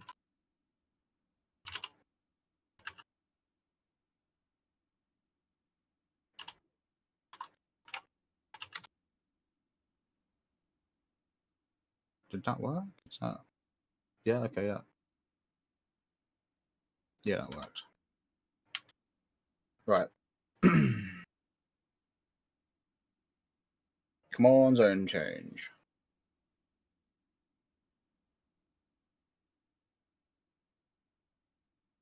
No. Okay.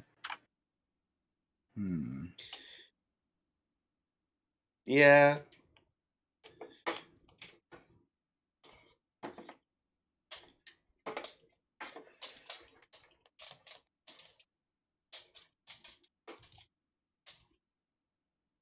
I just, like I said, when looking at other people and asking other people, I worry that I'm trying to do this all from one Lua. Because I get very frustrated with these crazy these like Celadrills where you have to download the entire thing and put the entire thing in there because he's calling things that are in other files. Um, I like to make it so that my users, if somebody wants to like download mine and use it as a template, they can do so without having to one, make their eyes bleed, and two, they're able to just download one file and put it in and modify it. That's my goal. Unfortunately, it's causing me to go gray. So, meow meow, meow meow. I will get it though. It will if it's the death of me, I will get it. I will figure it out. My cat might be the death of me though. Mister, you are being a pain. Yeah, you're being a giant pain. But I love you anyway.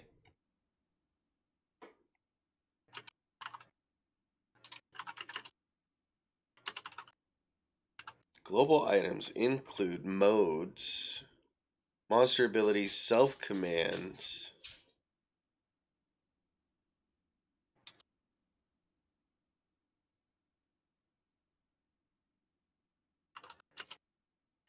Let's go into data. Black Mage cheat sheet? What's in his cheat sheet?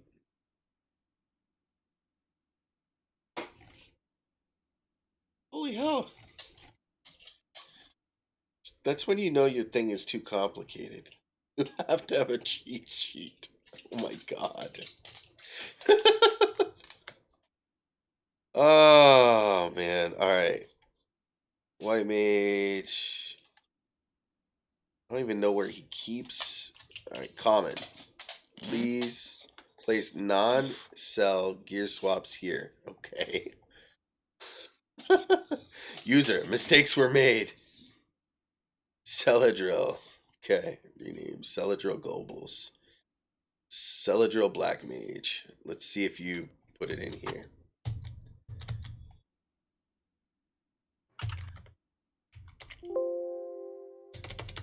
Area. No, it's not in here. You can't tell me that he doesn't change his gear based on the area. Will you stop? There is no reason for that. Okay, no reason. Right?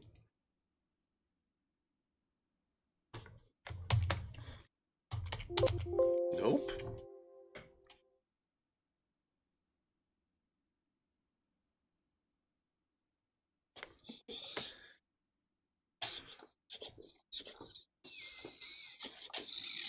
Hey.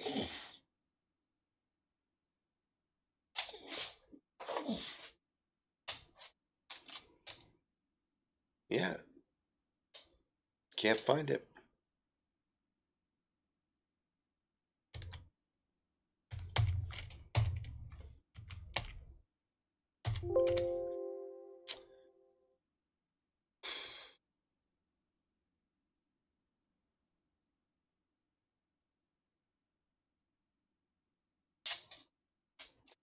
That's a good question, June. I really don't know why he's the only one with updated files. Probably because his thing is so complex that he's got people asking for updated files on the daily. Like I would have to sit here and study this for probably a good week before I was able to actually go through and make any real modifications. Like you can download this, change some gear, and probably get it to work relatively good. Um, but I don't like that. I want you to be able to open my stuff. I like to comment my stuff, tell you where everything is and how to modify it, and be able to take and make it do what you want. So like you'll notice in my code, I comment it here and tell you statements that happen when the file is unloaded. I tell you up here statements that are defined by the user. Toggling sets is a common function that goes here. Statements that happen after a spell is cast. During happens after a spell begins casting and before a spell is cast. I don't know. It's what I like. Like it's clean.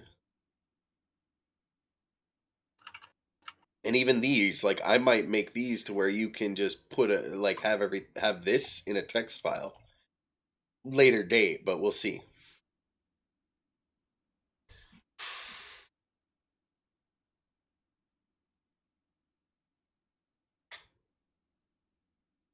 That's bugging me again. Because we've got, I just need it to make me the function. I just feel like this isn't the actual function. You know what I mean? Like this isn't turned into a function. Is how I feel.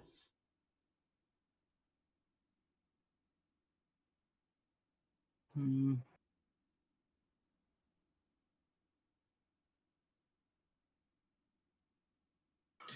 This is very tricky. Hmm.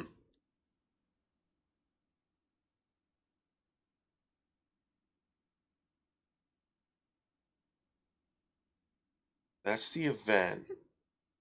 That's not the function. That's the event. That's register event. That's the event.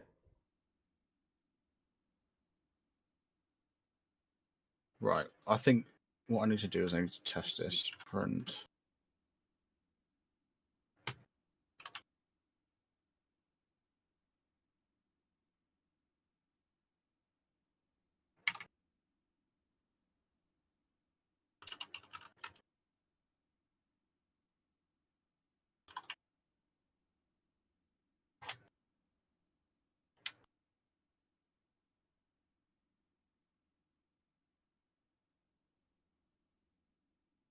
Right. Yeah, you were right. I was right.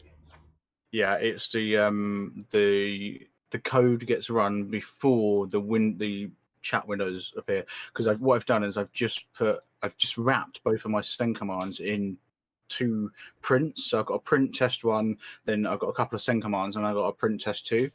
Both the test one and test two appeared in the console. Nothing appeared in the chat window, and they both appeared before the chat window appeared. So we just need to So delay them. yeah, which you aren't going to like this one. And unfortunately, this is Gearswap, not Windower.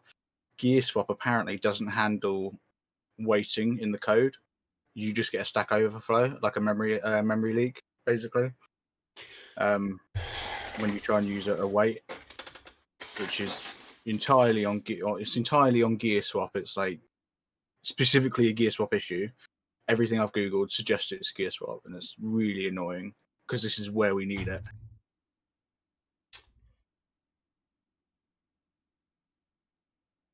It's just, I can always just put it inside of self command, I guess. yeah, but that's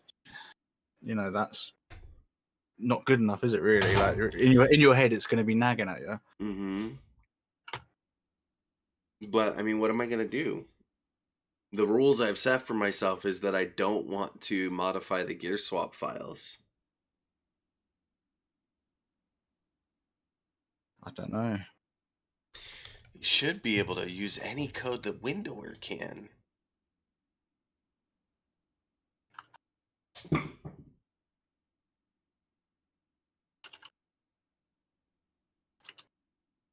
Where'd my windower stuff go? This is Gearswap.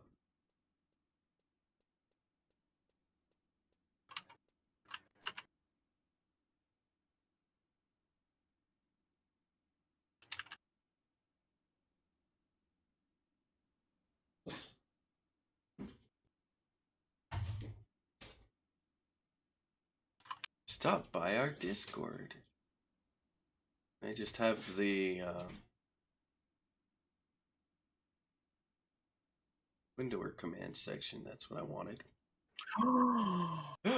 What? Check out the. I'm still streaming, I think, on Discord. Check out what just happened. Okay.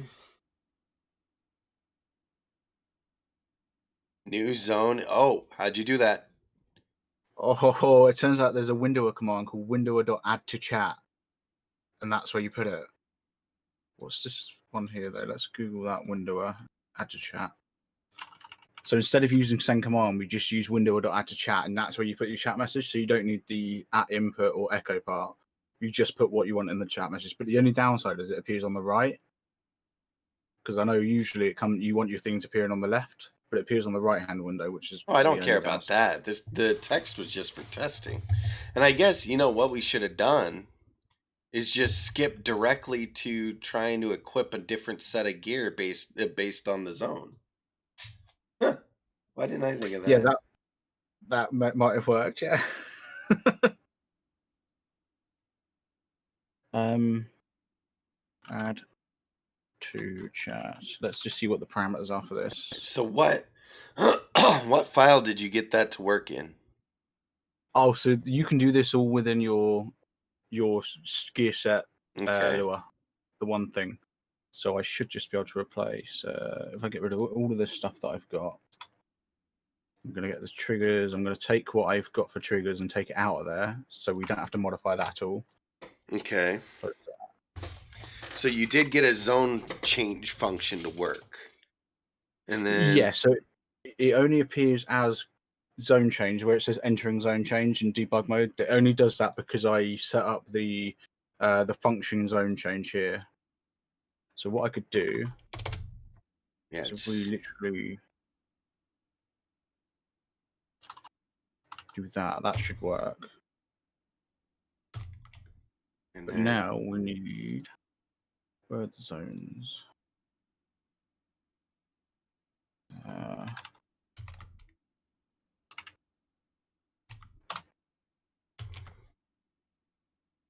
You sending that to me? I will be in a second. I'm just getting the zones details so that it can show you the zone name. Where did I find it?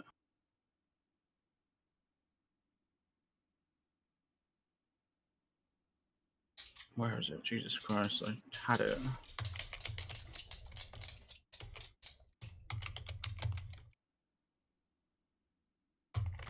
Let's try that.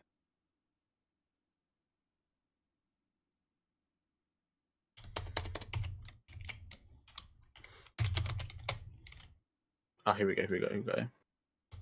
So if I do this,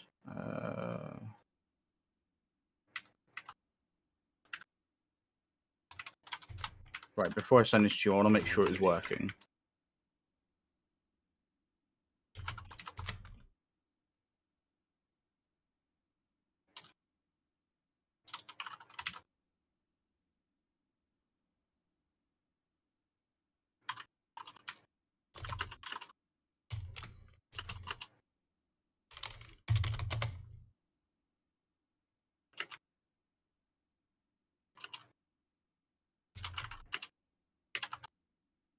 So what's that first 8? What is that?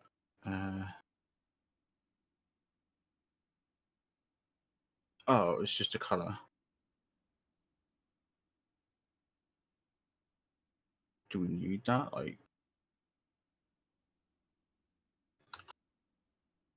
Right, let me quickly give this a test run to make sure it all still works within the one file. Okay. And if it does, I'll Excuse send it me. to you. Just l my set dot lua. Right, here we go. Oh, actually, I just realised that's just crapped out on me. Why did that crap out on me? Register event was passed an invalid value. Must be a function. Oh, I made the same mistake you made earlier. Did I now? Yeah, where I created the function after I set the event thing. Why am I not? Reload Gearswap. Just my set. Right. Let's move to a different area. Is it still going to work? No. Why? What? 66. Attempt to index field, question mark. Oh, Jesus Christ. Right. Okay, let me just make sure. Are we all... Yeah, I can't see anything there that would stop it from working. Let's finally redo that. So...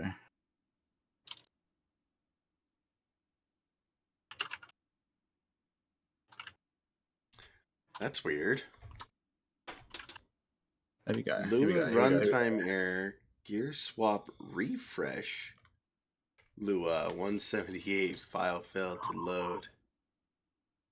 Look at that. Moving from East Sarabaruta to Windhurst Woods. Right.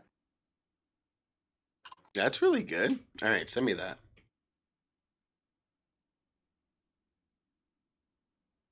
Right, I'm just going to send you a bunch of gobbledygoops so you can split up the code. There we go.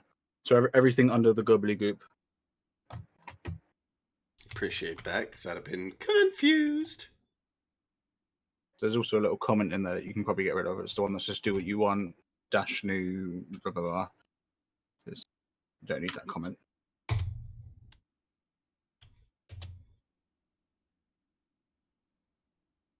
So I guess you don't really need the zones part, the local zones, and the local new zone, local old zone. That just shows you the names.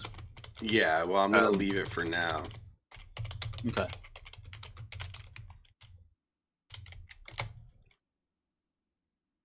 Oh, what a nightmare. I know, right? It's ridiculous. All of that just because the chat window wasn't, like, loaded. So it probably would have worked if we'd if we'd have ignored it and just went straight to equip sets, it probably would have worked.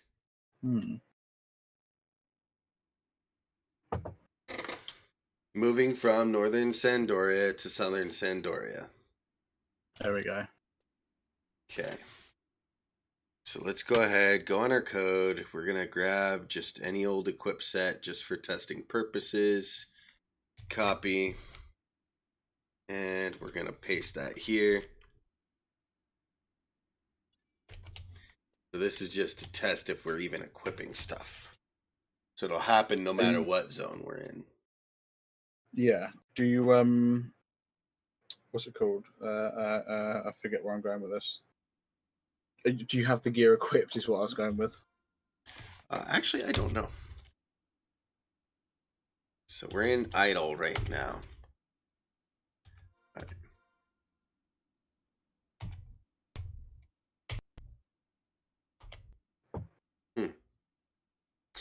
Oh.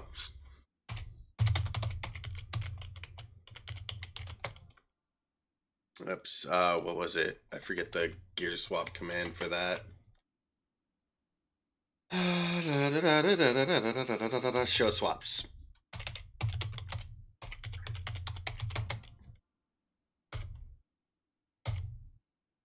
Interesting. Why is that not changing? What did I break now? Are you not in the idle set already? I made two different. I made one small change to both idle sets. So like this idle set uses Espial hose.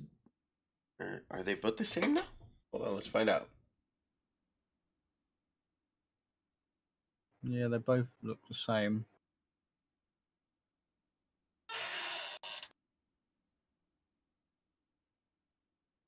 Oh, okay, that's why I can't tell. Okay, hold on. That's easily fixed. Copy, that's the head. So we'll go here, paste, save. All right. In here.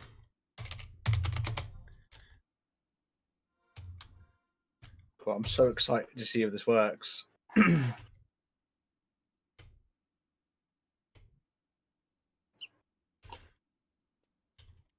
Nice.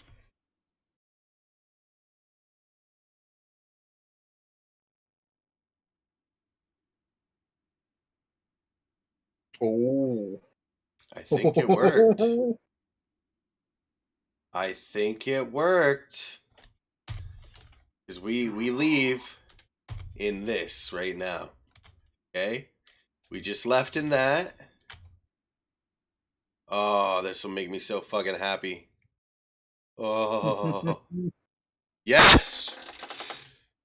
Sunbucks is the champion.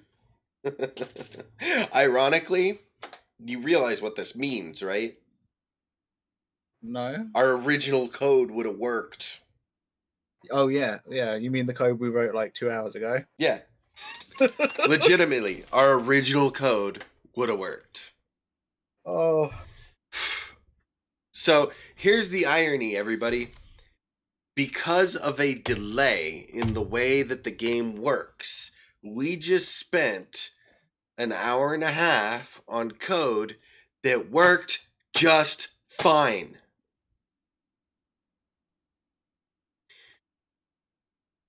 You know what? My video is too small to really convey how I'm feeling right now. Give me 2 seconds. Let me show you how I'm feeling right now. I think I'm close enough. Okay. Hour and a half on code that worked an hour and a half ago. You know why? Because I didn't think. No, the actual reason it didn't work is because there's a delay between loading and your chat boxes showing up. And that's the problem. So because of that delay, I didn't know that the code was actually working just fine. And because of that, we just spent an hour and a half on code that worked. It worked. It was just fine. It worked. So now we can go down here. All right, so this is what makes this run. We now have our function, zone change. Do we need the new old? We don't, do we? If you don't plan on showing the zones. name, Yeah, so we can just do that.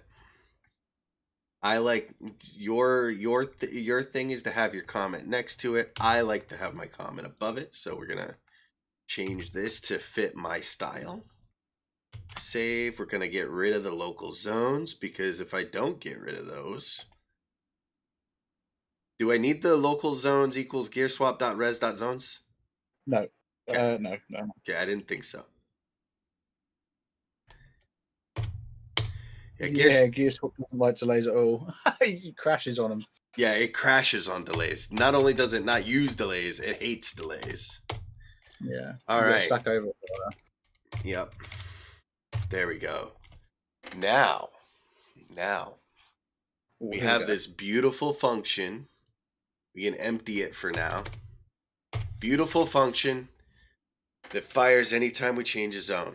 We save this, and we're going to test that theory. Okay? Because I have debug on. All right? But debug, I don't know if debug is going to actually show it. It should, theoretically. Let's try it. Oh, I forgot to reload. Forgot to reload it, everybody. So obviously it's going to show up because it's still using the old code.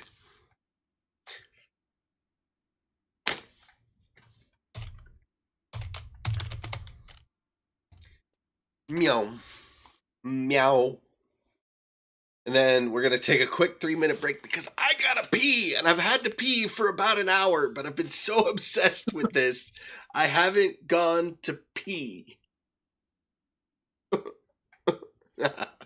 but But there it is. You can see that we entered our user event function, which is okay. I don't care that it says gibberish. What we will do is we're going to say zone change event in debug. This shows as a user event function with a random alpha numerical series. Let's call it a string. Keep it code. String. Boom. Now everybody knows that is this function. Yay! I could cry right now. Okay, we're going to take a quick break. Stay tuned. When we get back, we're going to further modify this. I'm going to teach you how to detect a specific spell. All right, I'm only going to do one. But when we get back, I'm going to teach you how to detect a specific spell and how to equip a equip set when you cast that spell. I'm going to teach you how to do a precast for a specific spell and a midcast for a specific spell. Okay, aftercast, I don't know if there's any reason you would have a specific aftercast for a spell. If you know, let me know in the comment section right now. Okay, let me know right now so that I can be informed.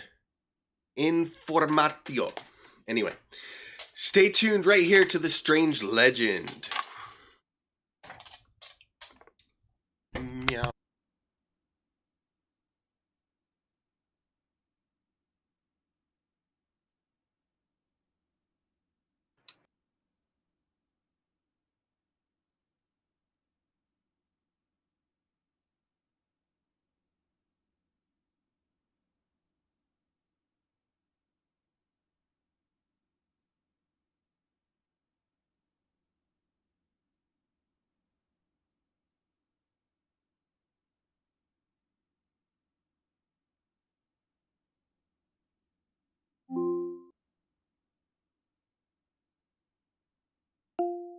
Looping songs from Final Fantasy VII original soundtrack by Nobuo Uematsu on Amazon Music.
And we're back. Let me get to the right screen here. Ooh. Welcome back. Thank you, thank you. So yes, there is a way to do blue magic automatically based on your gear set. However, that is going to be a later video. Because I just... After this little bit here, I just don't have it in me to tackle that big of a topic. That's brutal. Oh, okay. So we're gonna get rid of the triggers and the Gearswap because we don't need those. We're gonna go ahead and reopen our example file. This is a file that we had that we're both pulling code from, but was kind of the scare story. This is the code that I was showing off. That is like, I'm gonna slap you in the face with wall and wall and wall of code and make you wish that you played a different game. Yeah. So, that being said, excuse me.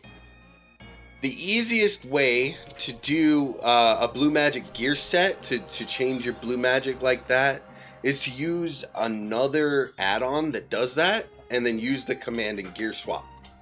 Because you can pass a command directly to your directly to the console.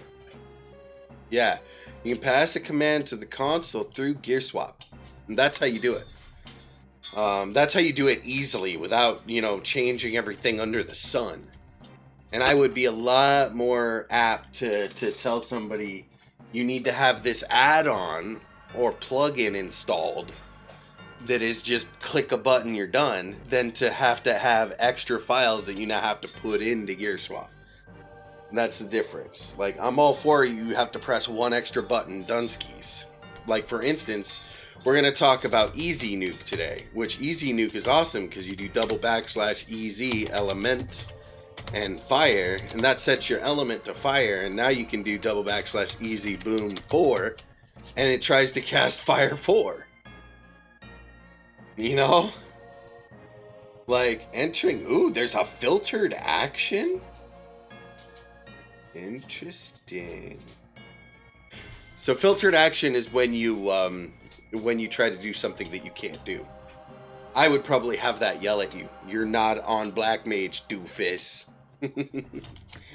Alright, anyways. I do believe there is a windower add-on that will function. If we can... Alright. You've got me on it now. Thank you, Junebug. And now I'm like thinking about that. You see what happens to me, Sunbucks? Yeah. Do me a favor. Toss a link to your channel in chat real quick. Me? Yeah, you! Toss a link to my channel? Yes! Did I stutter?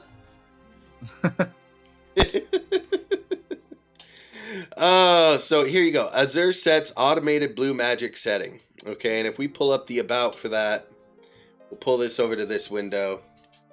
This is going to tell us add-on to make setting blue spells easier. Currently only works as blue main, which I'm okay with. If you're doing blue sub, you're on your own. So A set remove all unsets all spells, so you would just have it start with that. And then A set spell set, clear first, preserves traits. Clear first, preserve trait are things you can put in there. Set names, optional parameters, clear first or preserve trait overrides setting to clear all spells. Alright, clear first or preserves traits. Override setting to clear spells first or remove individually, preserving traits where possible. Default, use settings or preserve traits if setting not configured. That's a little confusing. Somebody could really work on their descriptions a little bit. Just saying. Just saying. Strange. Legend. Somehow I lost my Twitch window. Oh, when I played the ad, I switched to Creator Dashboard to do that. Everybody, the guy you hear in chat with me is Sunbucks, and I had him put his Twitch channel in there. Go ahead, pop over there, give him a follow. He's an awesome dude, plays games, does coding, and is working on some really cool coding lesson series on YouTube. So those are going to be awesome, and you should definitely stay tuned to his channel for that. If not, just for, you know, the fun times had in video games. Thank you All very right. much. So, a set, clear first, preserve trait, same as spell set. I'm assuming... Okay, here we go. A set save. There we go. That's what I want. A set save, set name. So you can save your current spell set as a set name, and then you can set the spell set. So you do a set, spell set, clear first, and it'll clear everything, and then set it all. Now, what I would probably do... Yeah, that's exactly what I would do, right there. A set, spell set, clear first. Inside your brackets here. Boom. Bada bing, bada boom. That's what I would do. And then the rest of this is kind of meh.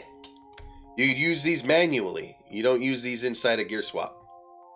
So that's legitimately all you have to do. And what you would do is you would set it to your toggles. You wouldn't set it to your like events. And what I mean by that is you would set a toggle up in somewhere with an array of gear sets, right? And what I mean, I'm going to show you exactly what I mean. So up here at the top, we have an idle index. This is an array filled with gear sets. And by filled, I mean there's 2 of them. And when we press F10, it toggles between them. Not only does it toggle between them, but it actually equips them. Okay? And what you would do is you would set your you wouldn't even need a gear set. You would just have a command that cycled through your spell sets. Actually, that's a really good way. Let's do this. Let's do this thing. I'm excited. I'm excited. Check this out. All right, check this. We're going to do this right now. Oh, this is, wow. Junebug, I love you. Okay? Check this. We're just going to send a command. We're going to bind this command to F11. It's going to be GS space C space, and it's going to be blue set, right? Okay, blue set. Blue magic set. Right? Alright. Do we want it to send that command? I don't know that we want it to send the command.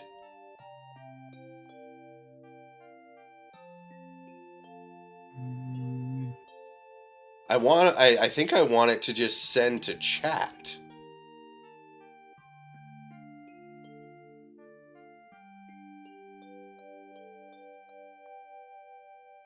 Hold on, let me look at this. Let me look at this for a second. Let's go in game, because we've already got it. When we go in game, where does it actually send that to?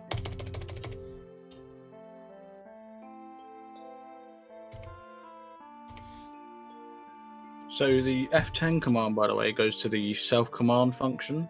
Mm-hmm. So I think the F11 one would also go there as well. Yeah, it would, but what I'm trying to figure out is where that bit of text that I showed. So this isn't actually sending a command to the console, it's just sending it to send command. Okay, I can work with this. We copy this. Alright, let's go to the bottom where we've got our send commands. Here's our send commands. Let's go ahead and just paste this right here for a second, because I'm lazy. Alright, so now if we look, it says if command, and then we go through this, toggle idle set. So we're going to just copy this. Alright, and we're going to get rid of most of that. in just a second. And actually, we only need this part right here. If command, then. Alright, so then we're going to come down, paste this here. Is that right? No, I'm outside of where I need to be. That would be outside. We need this to be inside. There we go. Paste. If command equals blue magic set, copy, or cut, not copy, paste. Then, so now it's a little tricky.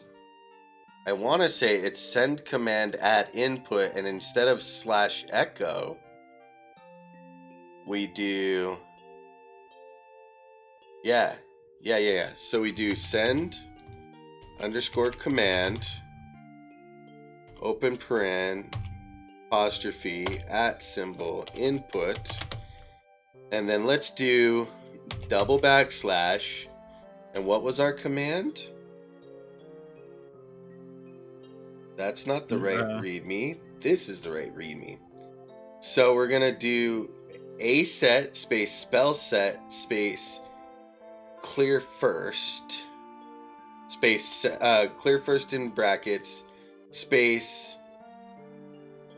This is one freaky funky way of doing this. Hold on, there's another option. It said it was the same as spell set. A set clear first reserve trait.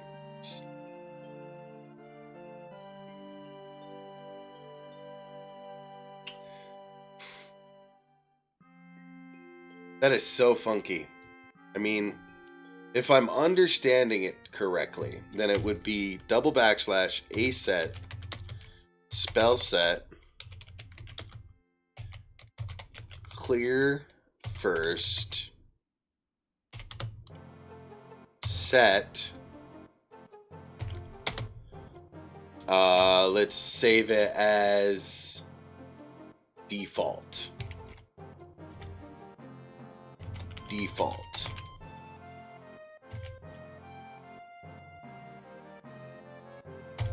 End.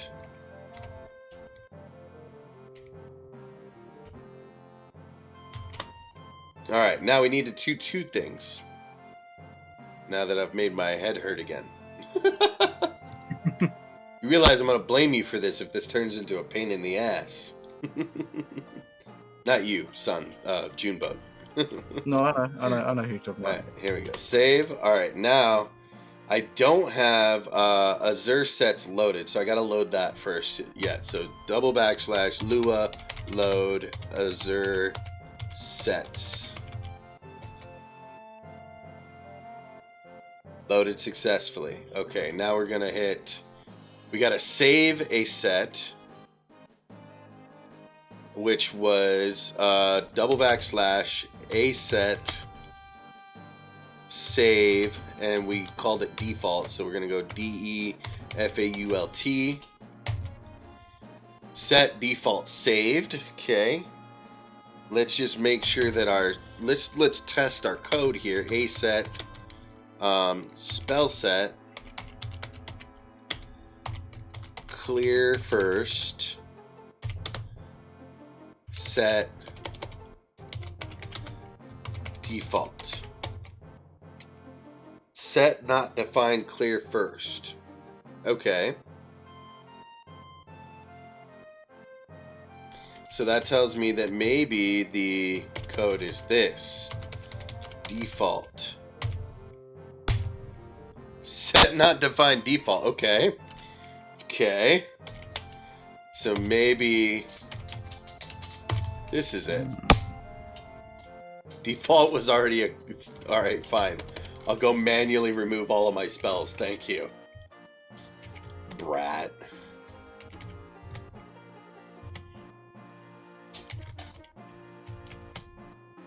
No!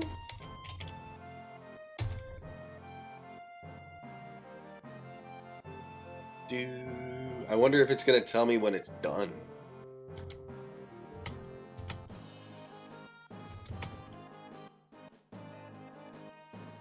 Oh, it does tell you when it's done. That's cool.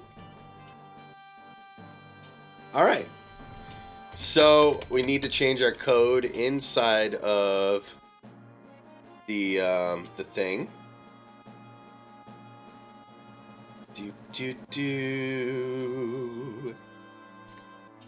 We're also going to need to add a unbind for F11. All right, so we're going to get this set just like that. Spell set default. Okay. Let's save this. Let's come down here on file unload, because if we don't do this, it'll cause us problems later. And we're just going to unbind 11. There we go. Save. All right. So now, when we use a self command, it'll check if the command is blue magic set. So because when we do any self command, it's going to come down and run through this. So it's going to check for the right command, and then it's going to run this. That's the goal. So let's save it one more time. Cross your fingers. If this works, then it'll make up for all of that time we just like beat our heads against that code with thing stuff. Words. All right, but we are going to modify it a little bit. Right now we're just testing. So let's go ahead, remove the thing. I guess we don't need to. It'll just tell us that it was, you know, whatever. WGS reload. Okay. And F11, here we go. Hey, look at that. Default was already equipped. Now, just because I am a good coder and I never take anything for granted, we're going to go in here, remove it all. F11, starting to set default. Woot! Shut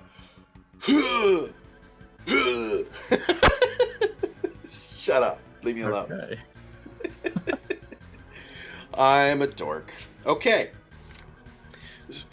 So, what we're going to do now, I think what we're going to do is we need to ask ourselves how to do this properly. So, because right now it's just doing one, and what we could do is have 20 different buttons for 20 different sets, and that would get really annoying. I think the best way would be to have a toggle not a toggle, but a cycle that cycles through the arrays, through the sets, and then you press a button to confirm it.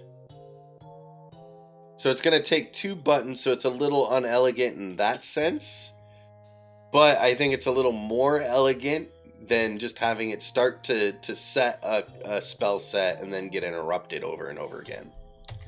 So what we're going to do, we're going to make this more elegant. We're going to make this F12, and then we're going to go in game before we go anything crazy, and we're going to test F12, see if it's actually doing anything.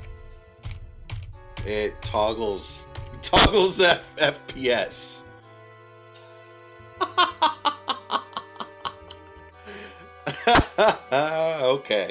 Okay. That figures. So we'll do F9, I guess. Okay. So we'll do F9. And then we're gonna just change all of them up here. We're gonna make this F9, F9, and I think that's fine. Yeah, there's only the two locations. This is gonna become F10, and this is gonna become F11. Copy, paste. F11. Okay. So now we've got our commands set up. We've got them unbinding. Up here, we're going to change this from Blue Magic Set to Blue Magic Cycle. Cycle. And then this one's going to be blue magic set.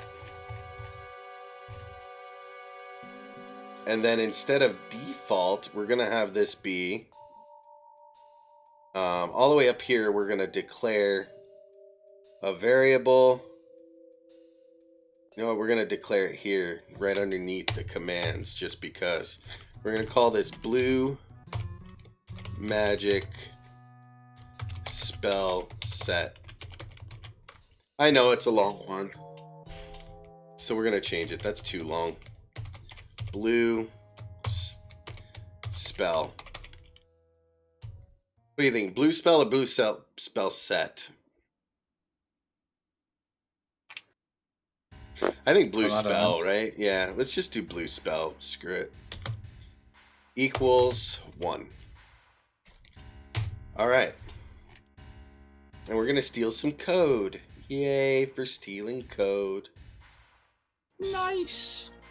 So now, if command, we're going to just copy this here. Copy, paste. If command is blue magic cycle, then we're going to do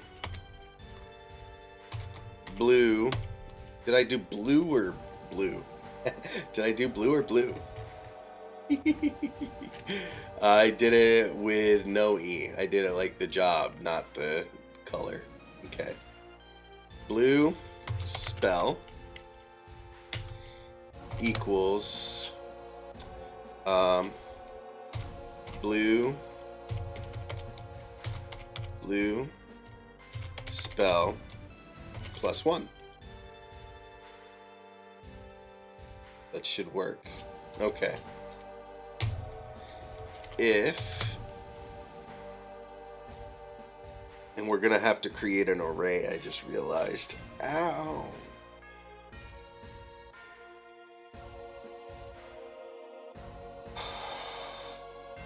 Why do you need an array? Because each one needs to have its own command.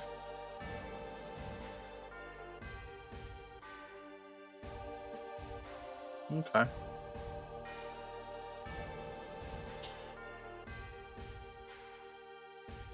Or does it? I do need an array because it has to have all the names of the sets in the array. Because we have to populate. Okay, yeah, so I do need an array because we have to populate the variable for.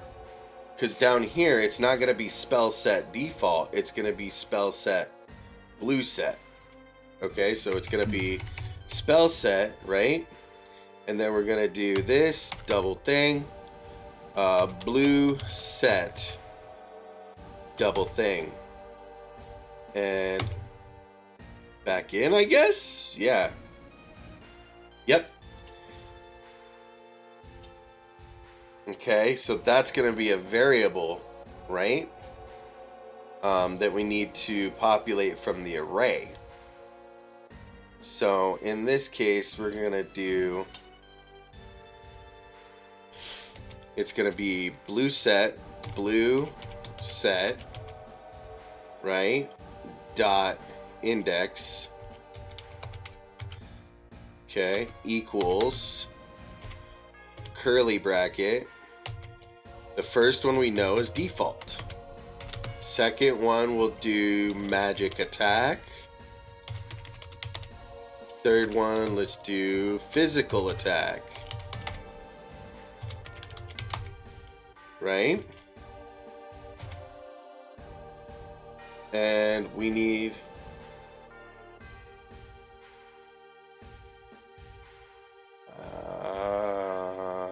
okay. All right. So now how do we do that down here? So idle end equals idle end plus 1. If idle end equals sets idle index. Oh, is great. Okay. I see how that worked. So now we do if blue spell is greater than blue set dot index, then blue spell equals 1. Yeah. And hold on, before I screw it all sorts of up, if and before I make myself go insane, I hate, if I'm gonna put the then there, I got it. Okay, then blue spell equals 1. Okay, that's that so far. Then this is the part I need to do, but for up there. So this is gonna be blue set dot index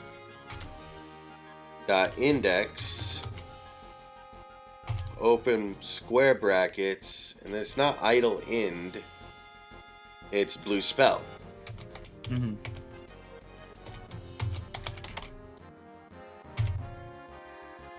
That should work. Yeah, just don't forget for the if statement, checking to see if blue spell is greater than the index thing. Make sure you check you're doing it against the size of the index, not the index itself.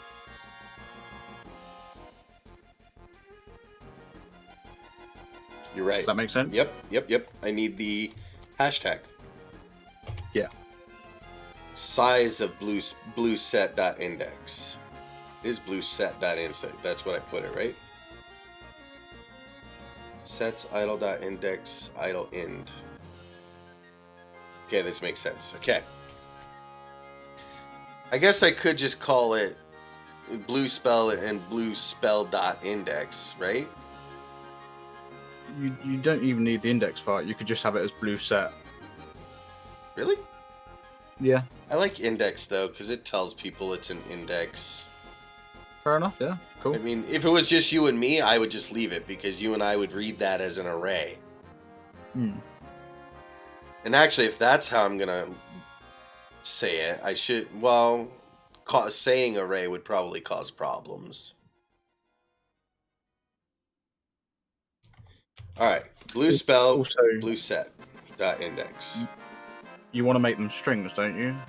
The default magic attack and physical attack, don't they want to be strings? You're right. Thank you. Good catch. When I tried to use that, I would have gotten pwned in the face.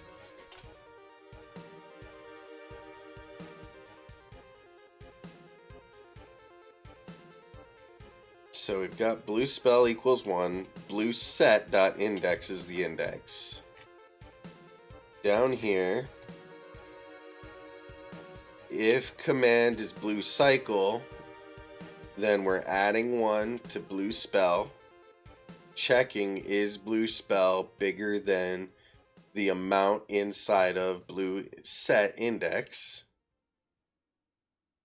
If it is, then we're gonna make it go back to 1. End. Okay. And we need to get rid of this.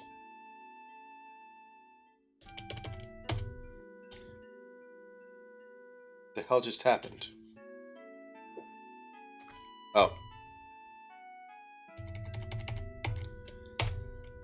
Alright, if statement close, next if statement is if command equals blue magic set, then send the command a set spell set and then fill that with that variable. End. Woo! There you go, Junebug. Ask and ye shall receive. Let's test this. Watch. So we got magic attack and physical attack. We're just going to change like 2 spells just to make it different. So let's blue magic, set spells. We're going to change. Where is it? You know what? Oh, that'll work. Thank you. I'll change that.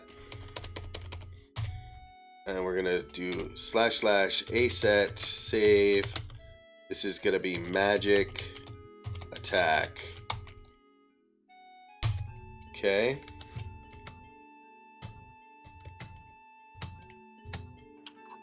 And then from here, we'll do this one as physical attacks. So / a set save physical attack. Okay. I'm scared. Let's go back in, save this one more time, and then we're going to do / /gs reload and cry. Blue set is a nil value. Blue set. Oh, yeah. Yeah. What did I do wrong? So, what did we do earlier to make sure that the array would work properly? Because we didn't just do sets.idle.index equals something. We did something else before that. Yeah. Oh, the sets.idle equals empty. Yeah. So you need to do blue set equals empty so that blue set.index would work. Right. Because that's filling, not declaring. Or that's, yeah. That's initializing, not declaring. Is that right? Yeah. Or is that the reverse? It's yeah. So you're whatever. Blah. It hasn't been initialized, basically. Yeah. So yeah, it has not. It's below the array is declaring. We need to initialize it. Blue set. Was it? It's not blue set.index, right? Yeah. Sets.idle. No, it's just blue set. Is equals empty array. An empty array. Yeah. Headache. Yo, Geo, what's up, my dude? How you doing? Hey, look at that. We loaded it. It's a miracle. Alright, that's still working. You know what the problem is right now? I have no idea which set we're on.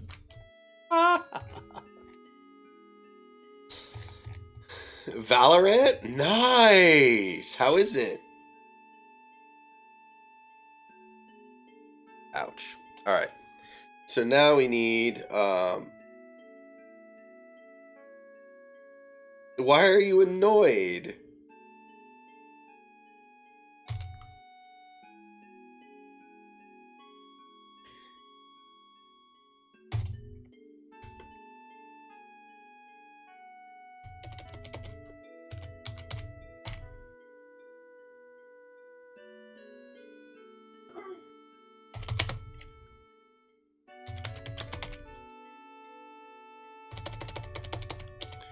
Will be set to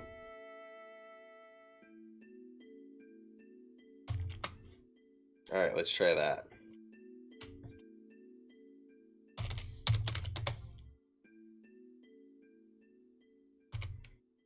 Spell set will be set to magic attack, physical attack. Uh-oh. Concatenate field. A nil value. Ooh. Interesting. Why is it a nil value? It should have set it to 1, and then 1 should have been default. No, see, you've done the send command before it checks to see if it's within the correct range. So it's going, was it 1, 2, and then it goes to 3, which is fine, but then it goes to 4, but you're doing, yeah, so you need to put it afterwards. And not there either, because that's an if statement in itself. We need it there. Yeah. So that no matter what, it displays the current. Save. Alright. It's like Leeds toxicity, but with a voice chat feature. Oh no. Oh, that's rough. Magic attack. Physical attack. Default. Magic attack, physical attack, default. Yes. Look at that. Oh my god. Alright, here we go. Magic attack. Set. Look at that. Magic, physical attack, set. Yes. Default, set. There you go, Junebug. We now have an array that cycles through Azure sets of blue magic. Boom. Just boom. That's all I can say. Boom. Boom.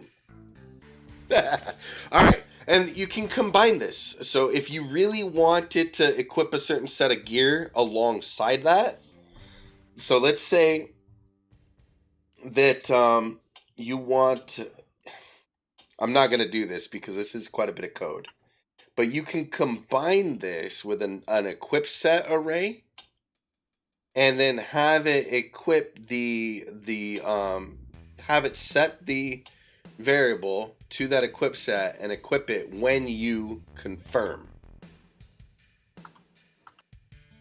If that makes sense. So like how we have this array, you would you would actually have a sets array. So you would do sets dot blue gear. So like for instance, you would do sets dot blue gear dot index, and you would have it equal, and say let's say here you wanted it to have a default, like the same exact ones, default,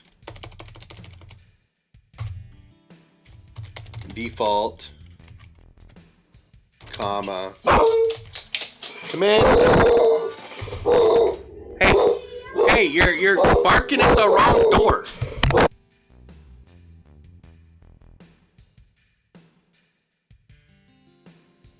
What's up? She's asleep. She'll be getting up any second because she needs to go to Graham's. Oh. So muted that. Thank you. All right. So like I was saying, from here, let's do this. You would have a magic attack. All right. Come out, comma, space, and physical attack. Right? So now you've got your equipment array. You would then create your equipment arrays. You would create your equipment down here. You would also need to initialize that. So you would need to do a sets. Woo, that is fingers in the wrong spot. You would need to do a sets dot blue gear equals open and close squiggly brackets. That initializes it. Okay. That initializes, this declares. So you're saying this is a variable. It's an array. It's empty. Down here you're saying now we're going to take this array and do something with it. Basically. Okay? And then from here, it's actually pretty cake. So you look here, whenever you run a command, you do an equip, right? So if we look, you've got a very good example here. So you copy this, right? And then down here where we actually run the command, you would just pop down, paste, and change this to fit. So this would be sets.bluegear, and then sets.bluegear.index, blue gear. Is that? I mean, I would have to actually make the sets.bluegear. Because we've got, sets.bluegear.index, and then we have these. So it would be,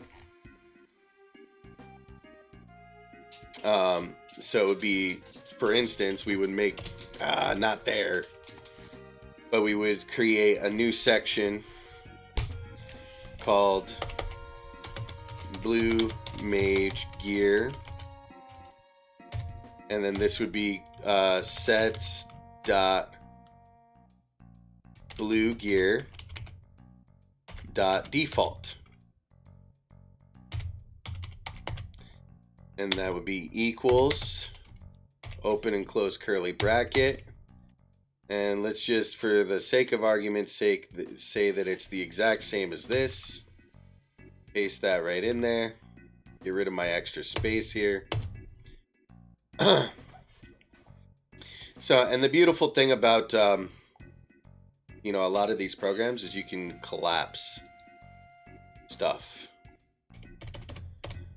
But we have to do... Are you kidding me? Come on.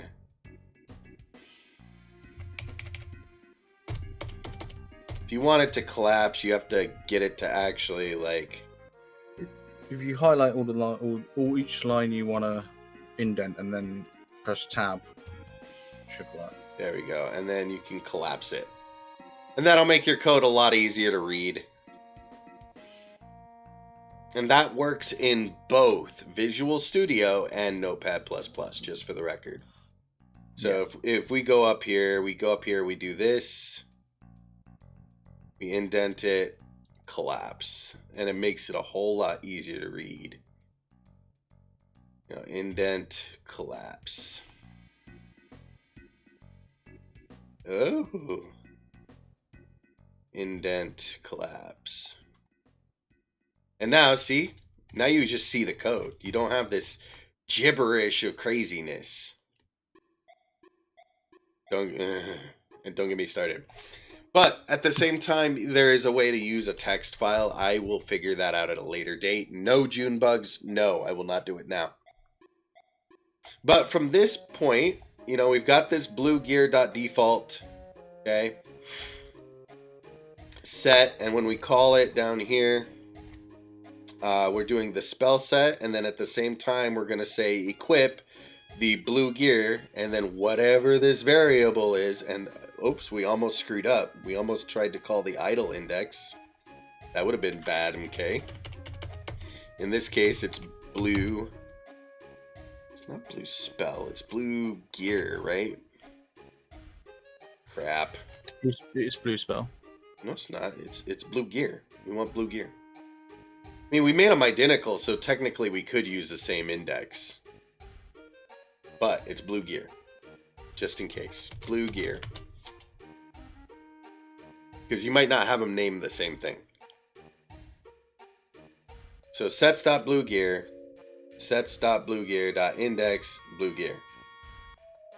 Right? Blue set.index blue spell. Sets.bluegear. Sets.bluegear.default is that. So if we end up with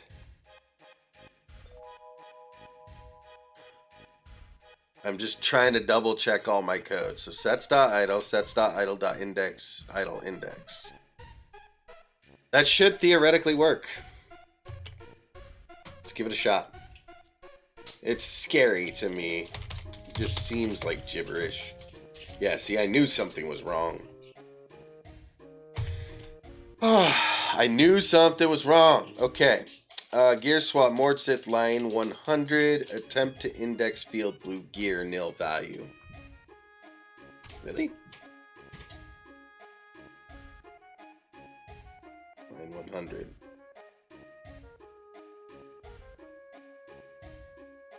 Little confused now. That looks right to me.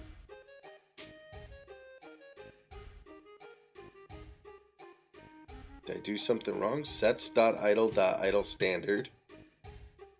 Sets.bluegear.default equals open bracket, close bracket.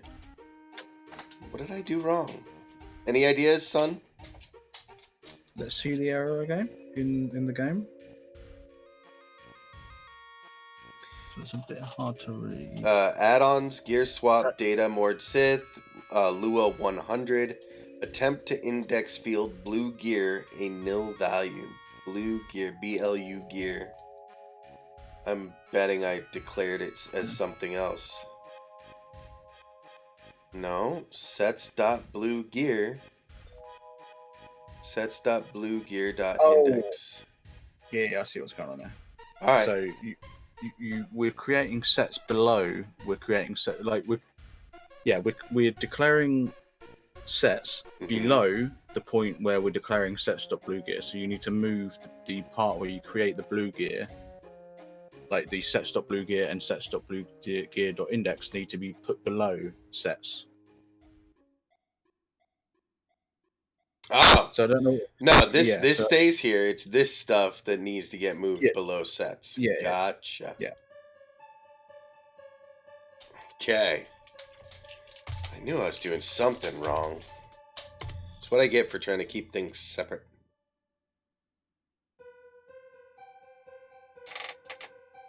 Alright, so we might as well just put it with the blue gear stuff. Save. That did it. Thank you.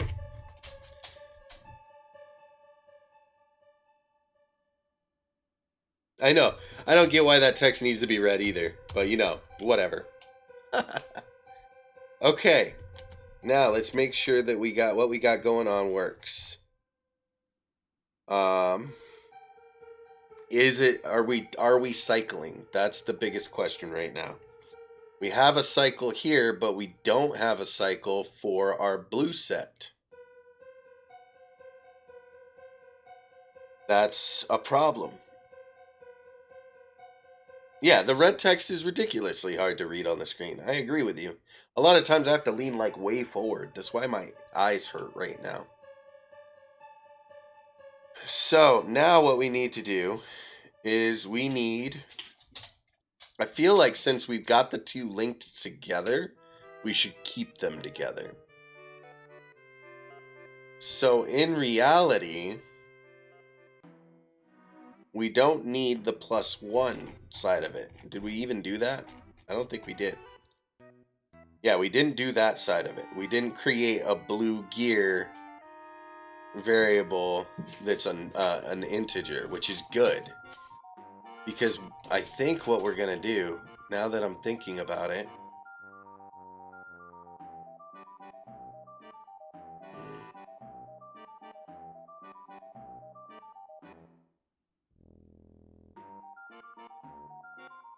so there's two ways we could do it. We can have it cycle alongside.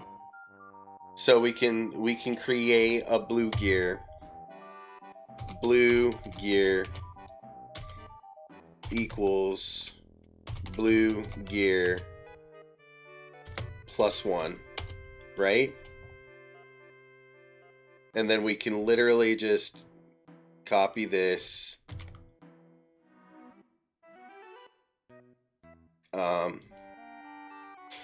So if blue magic cycle, these both get a +1.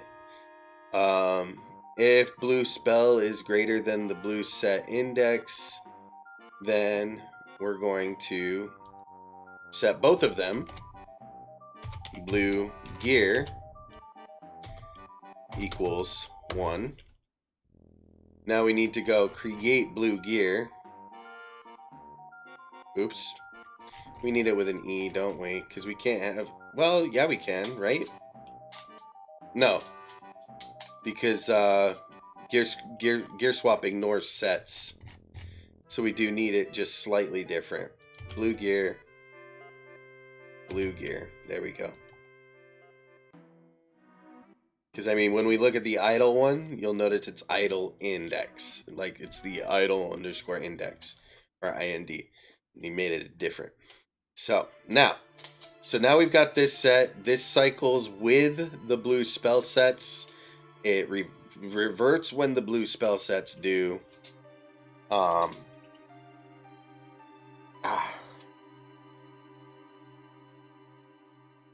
So we can copy this. I'm sure that Sunbucks is over here like, no, Strange, there's a better way. There's a better way. Blue gear.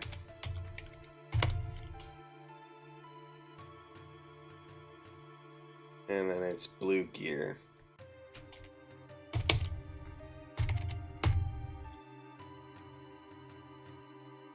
That's not right. It's not blue gear. What is it? It's... What's my array called? Blue gear.index.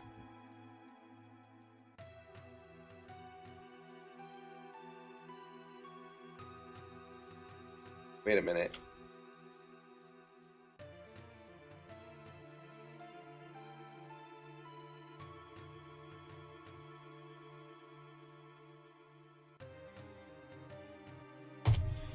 There we go. Blue gear dot index, and then we want blue gear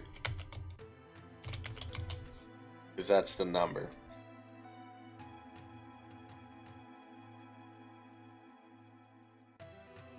That's exactly what we want. Okay. Blue gear dot index, blue gear. That's going to tell us what we're on for both of them, and that should theoretically pull this off. I'm really scared right now. How bad are you twitching right now, son? I'll be honest, I have no idea what's going on at the minute. Well, it loaded. That's step number 1. Oops. All right. Insert. That still works. Okay. F10. Oh, we got an error. Attempt to perform arithmetic on global blue gear a nil value. Did I forget to declare it up top? I did. That's exactly what I forgot to do. Blue gear equals 1.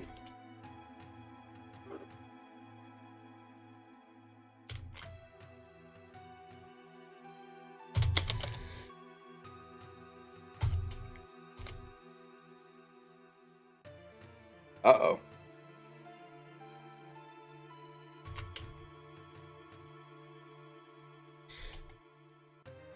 Interesting. Should have worked. Maybe not. Maybe I need that to be out here.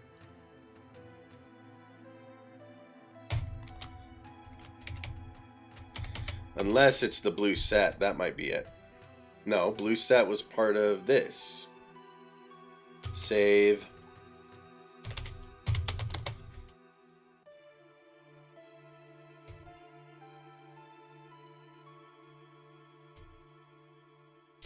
Still giving me the arithmetic error. So that's really weird because you're creating blue gear and setting it to 1. And that's fine. And then you're doing the... Yeah. Oh. I see what I did. I see exactly what I did. And then I think it should still work in here. So if I do blue gear equals 1.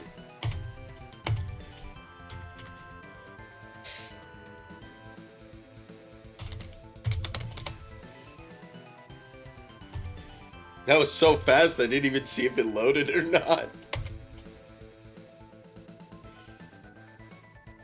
Okay.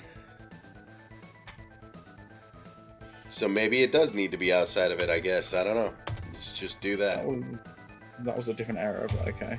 Was it? Yeah. Yeah, it was the nil value error, right? Yeah, attempt to index nil value. Okay. See? That was... Isn't that blue gear without an E?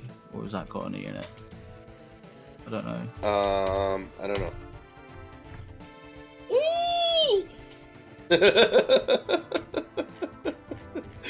Oh, blue gear equals 1. Blue gear plus 1. If blue spell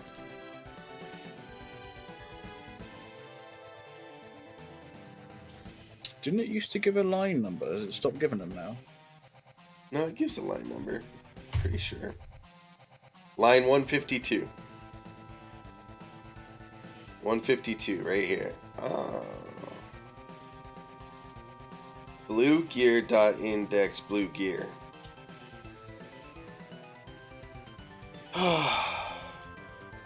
This is what I get for going above and beyond. So blue gear dot index is actually sets dot blue gear dot index. And if we look, this needs to be sets. That's why it's a nil value. Sets dot blue gear dot index. I thought you said Gearswap didn't care if there was sets or not. Except when it's in a echo command. Right, okay. And other situations, but we'll get into that later. Cool. Control save.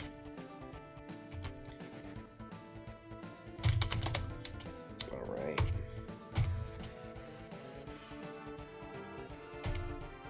I have it still listed as spell set.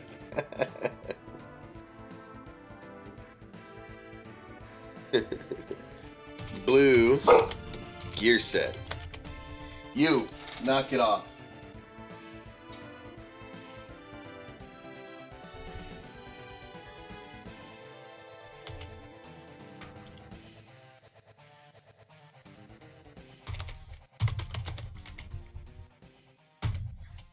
There we go. Blue gear set will be set to magic attack. Spell set will be set to magic attack. Here we go, everybody. Oh, wait. I don't have a blue gear set for magic attack yet, so we got to go all the way to default. There we go. Default.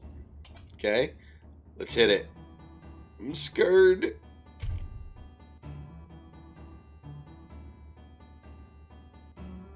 I must already have the gear set that I had equipped. Oops. There we go. Alright, now let's try that again. Interesting. Houston, we have a problem. Didn't give an error either, did it? That was weird. No. Alright. Equip sets dot blue gear. Wait. The sets is the sets dot BLU? Yeah. Sets dot blue gear. Sets dot blue gear dot index blue gear. Ah, here's the blue gear problem. Boom. Save.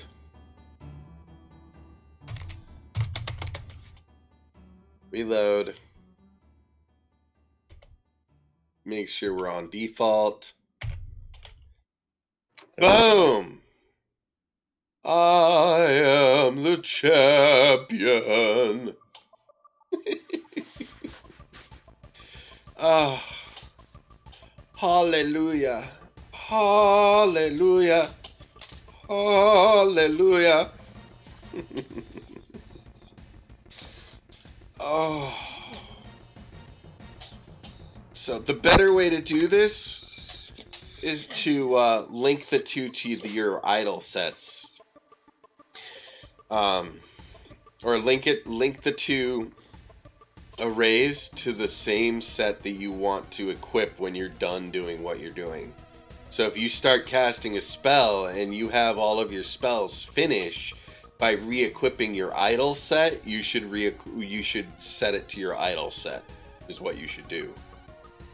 Okay? But there you go. That's how to, through Gearswap, have different blue sets available to you through a toggle, through a cycle toggle, and how to equip a gear set alongside of those and toggle between gear sets.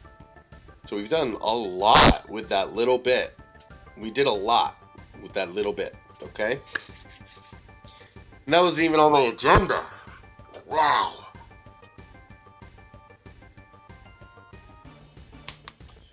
So. That was fun. Shut up. I just wanted to show that one last time before we go on.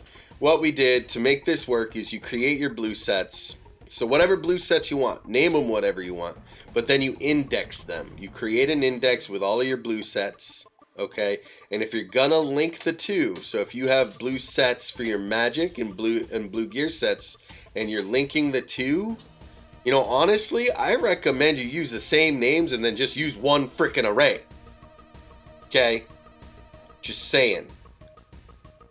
That's all I'm saying. But if you want to do it as two different arrays, you have to have the same amount. So you can name these whatever you want, but you have to have the same amount. So both of these arrays have to have 3, otherwise you're going to end up out of sync, and you're not going to equip the gear sets that you want. But if it was me, what I would do is just go ahead and get rid of this entirely. I wouldn't even index these, okay? And what I would do, ouch. Oh, excuse me, sorry about that, everybody. So what I would do is, we know that we can pull the word default. We know that from here. So all I would do is down here, we then would get rid of blue gear equals 1.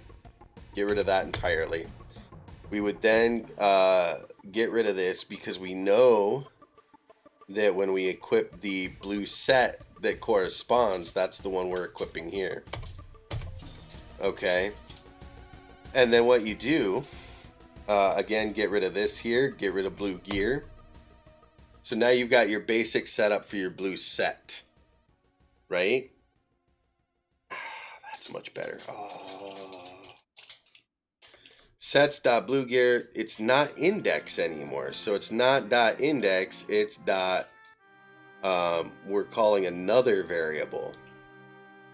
So trying to remember how we do that. I think we just do this. We just get rid of .index and we do blue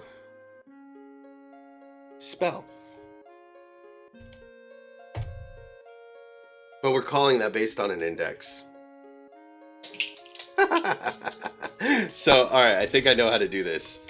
If I start going way off track here, Sunbucks, just tell me. But I'm pretty sure what we would do is this. Inside this square brackets, we would then do blue set dot index square bracket blue spell. Close it. I'm kind of sure, but not 100% sure. Okay. What do you think? I think that's not going to work. Well, all I need is the word from the blue spell. But we're calling that from the blue index. So blue set.index will give you the word, so default or magic, that it'll give you the word. But you've got sets.bluegear dot and then the square brackets. Why have you got that? Because we're equipping. Oh, yeah, I don't know why we have all that. That's crazy. Because we've got sets.bluegear, and then we need a dot, don't we? Yeah, we need a dot. No. Nope. All right. I'm gonna pick on you endlessly if you're wrong. Okay. All right. So what did you say I needed to put here? Blue set dot index. Blue set dot index. Yeah. And then square bracket. Blue spell. Yeah. That would actually.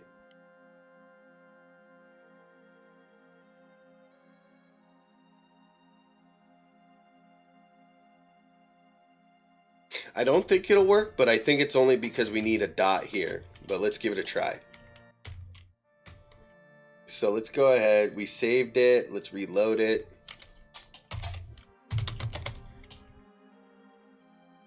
Attempt to index field blue gear line 99.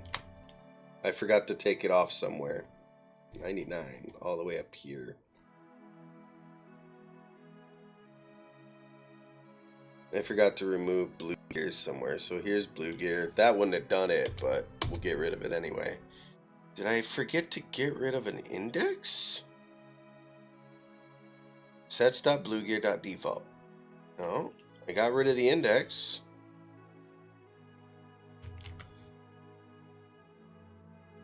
So spit it out. Where is default? What do we follow? What chain of logic do we follow here? So this is the default gear set, and we're using the same name, so default, as we are in the blue set. So okay, I saw no reason to have multiple arrays when we can just make sure that our sets match our gear. Okay, but think of it from a code perspective. Where is default? Line it's within 82. blue gear, isn't it? So what we do is we go into the sets array, then we go into the blue gear array that's within the sets array, and then we go into the default array that's within the blue gear array. Right. But where's blue gear? Where is sets.bluegear? We haven't created it. It's gone. There's nothing there. Well, you could say the same thing about sets. Oh. No, because we created sets.weapon skill group. We created an MP array from it. Thank you. How did I do this again?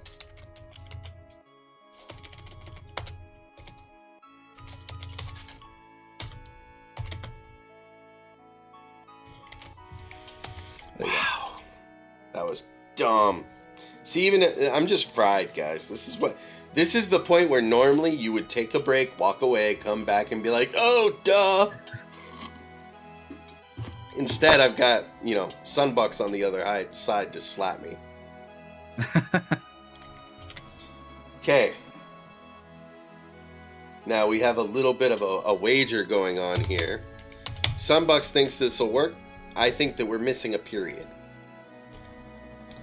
So we're going to insert, we're going to go F10 till we make sure we're on default. F11. Hold on. I know what I forgot to do. There we go. Alright, now let's try that again. Sunbucks was right. I was wrong. We didn't need the period. I'm a dingus. But it worked. So that's a much better way, in my opinion, to do this. Rather than having two arrays, both of which are doing the exact same thing. You just make sure that your array for blue set and your spells in the game that you set match your gear sets for them.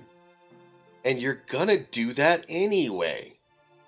You're gonna have a gear set for that spell set, okay? You know you're gonna do it. So there's no reason that you can't just name the two the exact same thing. Alright? So in this case, we're actually going to just change this to PDT. Because I personally, when I do this, I want a PDT set, a magic attack set, and a physical attack set to start. So we're going to come down here, change this to PDT. And all PDT stands for, everybody, is physical damage taken. So PDT.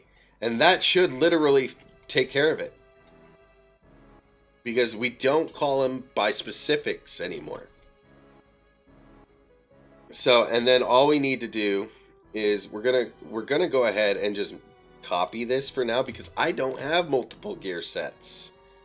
So we're gonna copy it, collapse that. I'm gonna paste the next one. Okay, this one's gonna be physical attack. Physical attack. Then we're gonna collapse that. Paste the next one. And this one's going to be magic attack. Magic attack. Collapse it. And you see how that's nice, neat, clean, because we followed the formatting and can now collapse these into little one-line sections. And we can even clean this up. You know, let's I wouldn't bring them that close, but let's get it so that we get rid of the multiple spaces between them. You know, I like one space between. That's nice, clean, even, neat, tidy. How many ways can I say nice and neat? So that's beautiful, right? All right, now the last thing, well, not last thing. There's two last things we're gonna do. Two things we're gonna do at the end. So the first thing we're gonna do is we've got this function zone change, so we can now run an if statement here. We can say if what was it? World? No. Oh man. Brain dying. I've been coding for too long today. That happens, yeah. Like way too long, people. I had meant to only do one segment today, but then I realized I didn't want to take away from anything tomorrow. And so I kind of went ham today. Went way ham today. So world. There we go. World dot. So it's world dot zone underscore ID. If world dot zone underscore ID equals 231, or I can just type or and then keep going, right? 230 or 229. I think that's how that works, right? Then No. What do you mean no? So each OR Uh-huh. creates a new check, but it doesn't take anything from the previous one. So you still need to do world.zoneID equals 230, or world.zoneID equals 229, or world.zoneID equals blah blah blah. You know. So each OR is its own check, like completely separate from all of the previous checks before it. That really sucks. Yeah. That's very messy. I don't like that.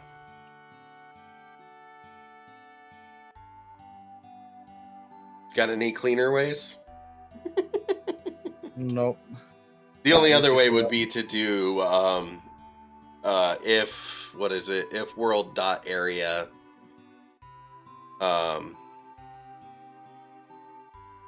Oh, what you could do, a little bit more complicated, but you could store an array of zone IDs that you want this to happen with, and then all you need to do is your if statement would just need to check if the zone ID, that if world.zoneID is within the list of array. Oh, in the array. this is barely more complicated. Barely. And this is something people are going to copy and paste anyway. Like, nobody's going to freaking write this one out. They're just going to be like, oh, look, this guy did it for me. Copy, paste. Like, legit. I would. If somebody had done this, I totally would have done it. Do you have an example of spaghetti code? Oh, my God. Am I winning at coding? I'm totally winning at coding. Pog coding.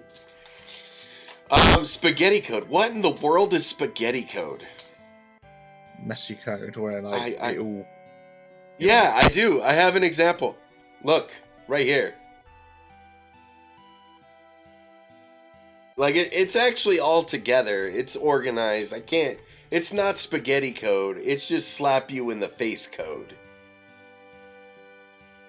Like, it's a ton of code. And honestly, like, it is a buttload of code.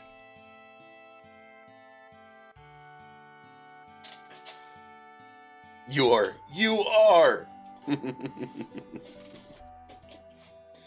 Oh, okay. I've just realised something.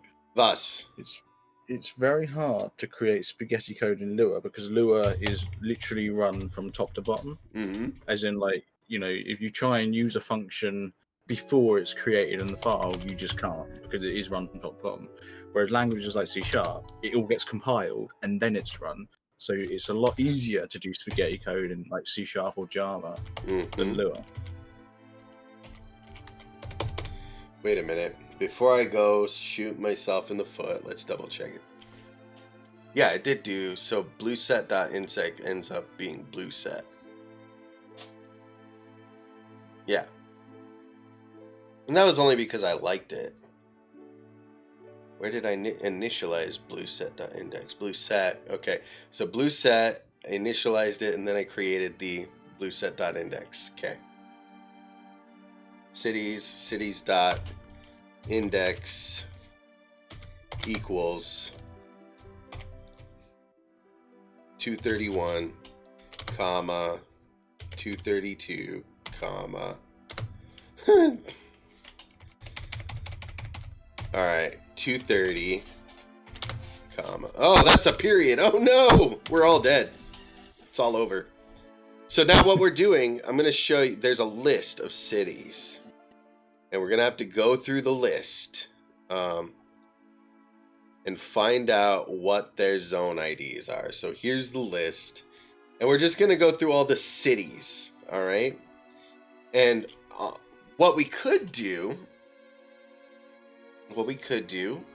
is split those cities into each city. So Bastok, Sandoria, Adeline, Juneau. Bastok, Sandoria, Adeline, Juneau. I don't know that there's any other city worth it. But we would have an array for each one and check for each one. So wait, what? Why would you have an array for each one? Because there's different gear for each city. Right. Mm-hmm. Okay.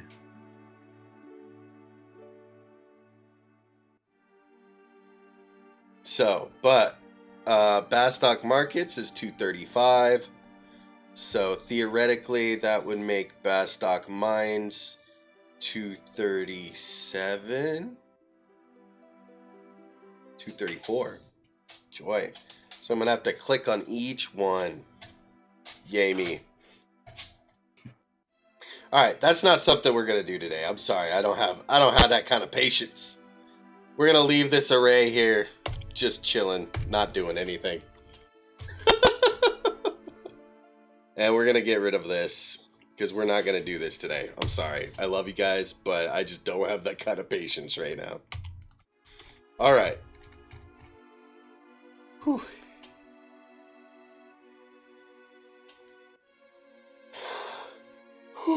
Excuse me. I need a little bit of water because there's one last thing I want to show you guys.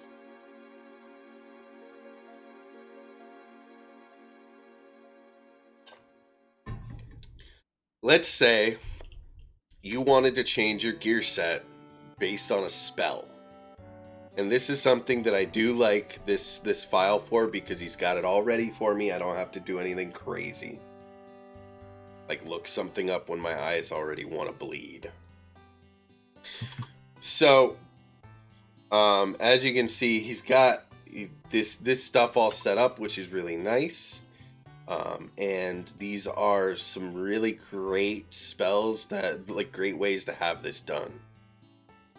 Is this building a macro? Sort of. These are building events inside of the game. So these events happen during the midcast. So what I'm gonna do is we're gonna grab this bit here, and we're gonna use all of it because I like it. It's nice. Okay. And we're gonna bring it in here. And in midcast, we're just gonna add it right in here. So in midcast, paste it in there. Now, I don't want it to do all, check for all of these spells, so I'm just gonna go ahead and get rid of it. Boop. Because I just want to show you a clean, neat first one. So the first thing it does is, unfortunately, this is language driven. So if you are playing in German, you will need this to say spell.German equals, and then the German spell, Like, you'll actually type it in German, not in English. And then equip, so on and so forth, okay? And in this case, we're going to use the blue mage, the blue gear physical attack right here for both. We're just going to use both. And in this, and actually, I do need the sets.blue gear copy. Sets.blue gear physical attack. We're going to go ahead and use that in all of it, because I'm poor and don't have multiple gear sets. Okay, so that's it. It's really easy to write this. If spell.english is equal to vertical cleave, then equip the blue gear physical attack set. Then we're going to do a further check. If chain affinity is active, then we're going to equip the same set. Oops. You would equip a different set. And then that would end that. And then it would do another check. If your efflux is active, worm damage 999999999, right? If your efflux is active, then it's going to equip a different set. Now, we're going to talk briefly about something called set.combine. And I'm going to pull that up because this is something really cool. So rather than having a different set for each one of these, let's say that your physical attack set only has two pieces that are different as compared, like when you're using chain affinity or efflux as compared to the set normally. So why would you want a whole nother set cluttering up your code there, right? In order to get that done. And the answer is you don't. So if we come in here, combine, set combine is right here. Set combine combines an arbitrary number of sets and returns the resulting set, giving rightmost set slots priority. Okay? So what we do is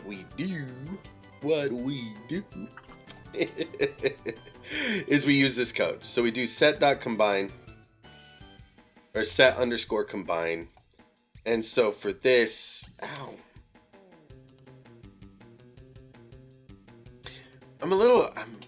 think I do it inside the brackets here. So we do set_combine, open and close.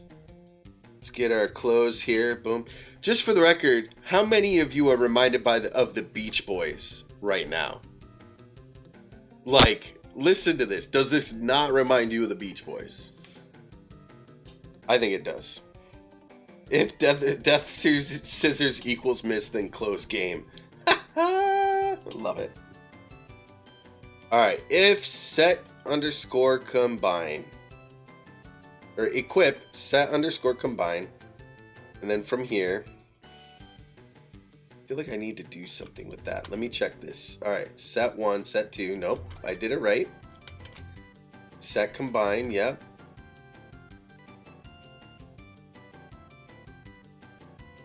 I think I did it right. Any input law?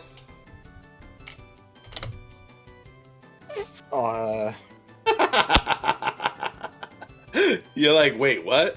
I was supposed to be paying attention? No, I think it's all good. You don't even know what I'm talking about. You're combining sets. You're killing me, Smalls. Wayfarer. I want the other one. Not the Wayfarer. There we go.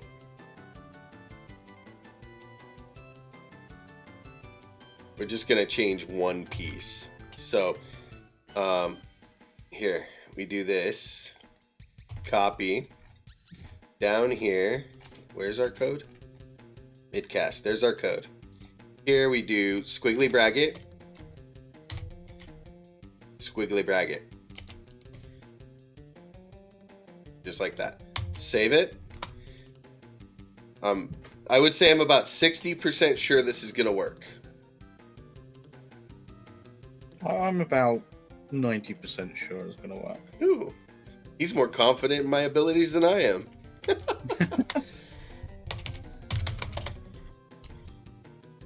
Alright, what was that even doing?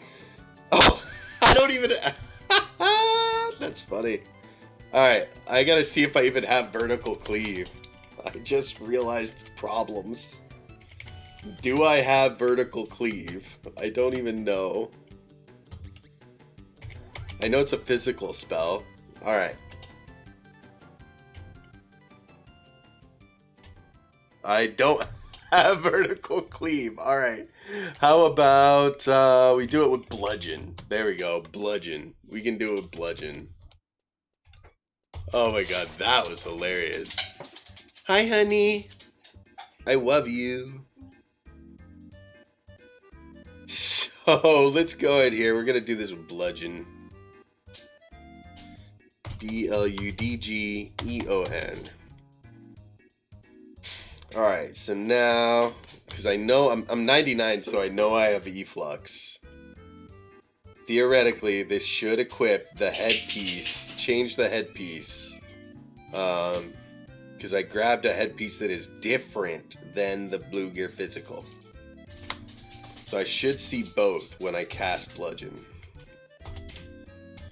And if this works, dude, I'm gonna be set. I'm gonna be set. I'm gonna be able to do so many things with so little code and so much functionality that nobody is gonna use these overcomplicated messes that everybody else has. Just saying. Just saying.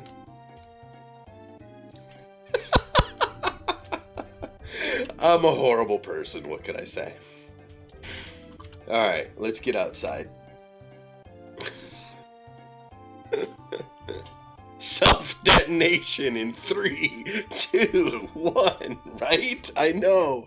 I'm gonna smash my face off the desk if this doesn't work.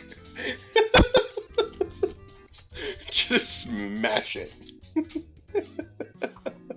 Alright, / GS reload. There we go. We still have debug on in case there's an issue. Yeah, I do. I had to spend some, I needed to do some stuff, so I had to spend some bailed though, so I don't know if I have enough. Alright, so we're gonna go in here. Hey, will you stop moving, please? Please, stop moving.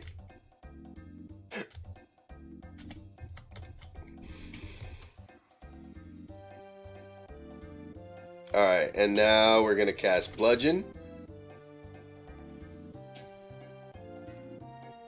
I feel like it didn't do the actual... Did it error? No, it didn't error.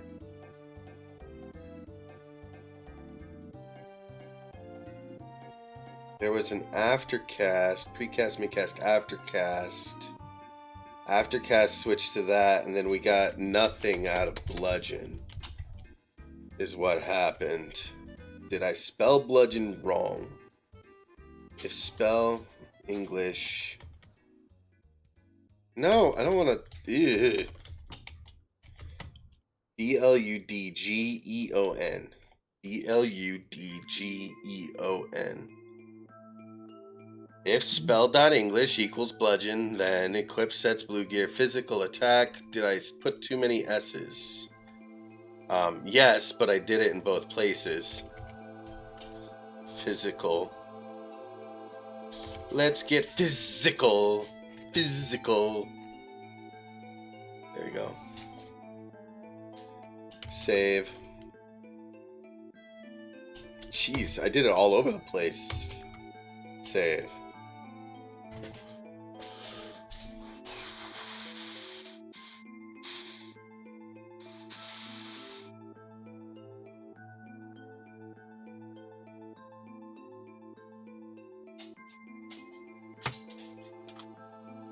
That's really weird.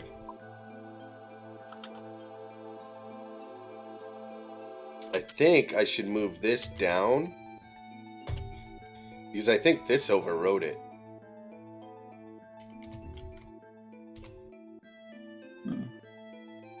My theory.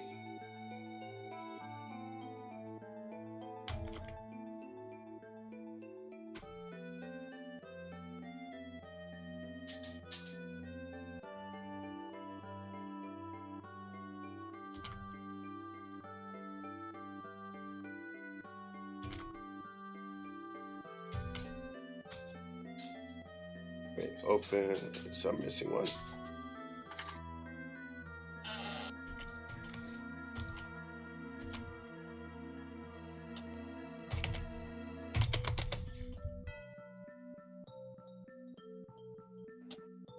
Wait a minute. Did it error? 149 attempt to index global active on nil value. Okay, so active is a nil value. Interesting. If active chain affinity. I thought that was a basic. If buff active, efflux. So what's the difference between active and buff active?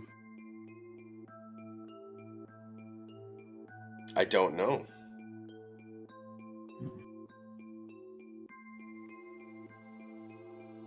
I don't think there is a difference. I think they're both buff active. I think they're both supposed to be buff active. Right, okay. I think at some point it errored.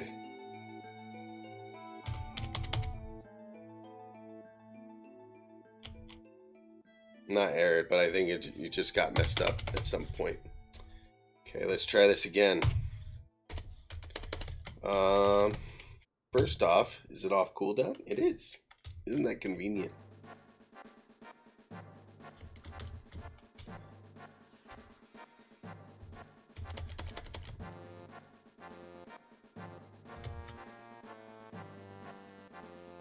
Look at that.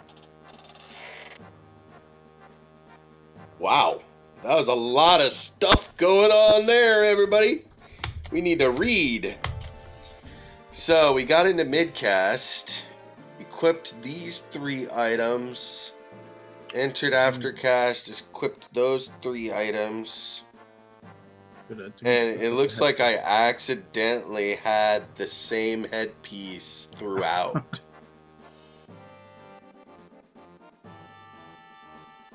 So let's try this. Let's go.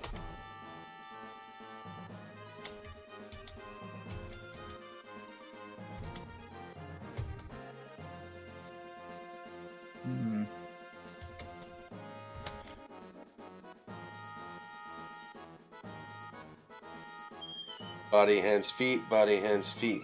Oh, it did. Look, self-command, head, wait for circlet. Yep.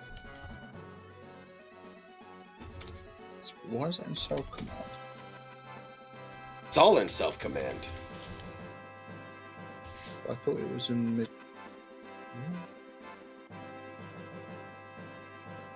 Okay.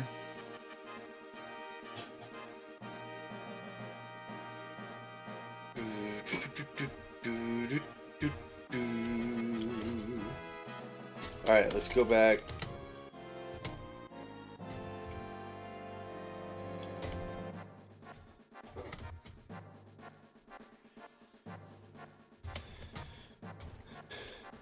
Status change.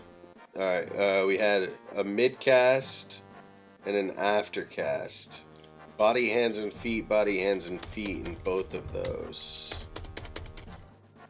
So let's go change back here. Alright, and then let's try this. We gotta wait for efflux to come off cooldown.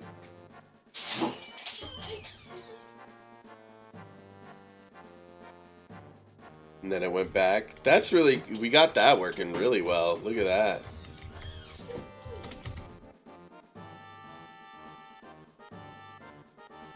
Alright, look at that's doing really well.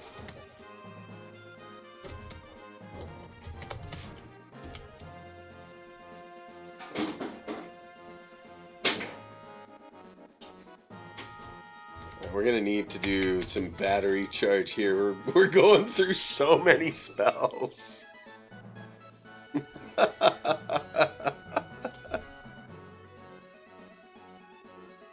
Alright, efflux is now available. Let's do that. Efflux.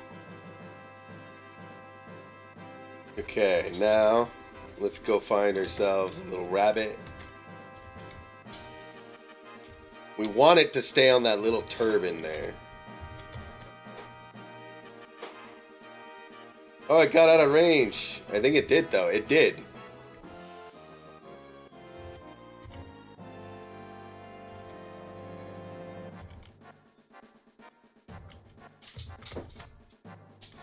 And it did switch to the Wayfarer's circlet in between.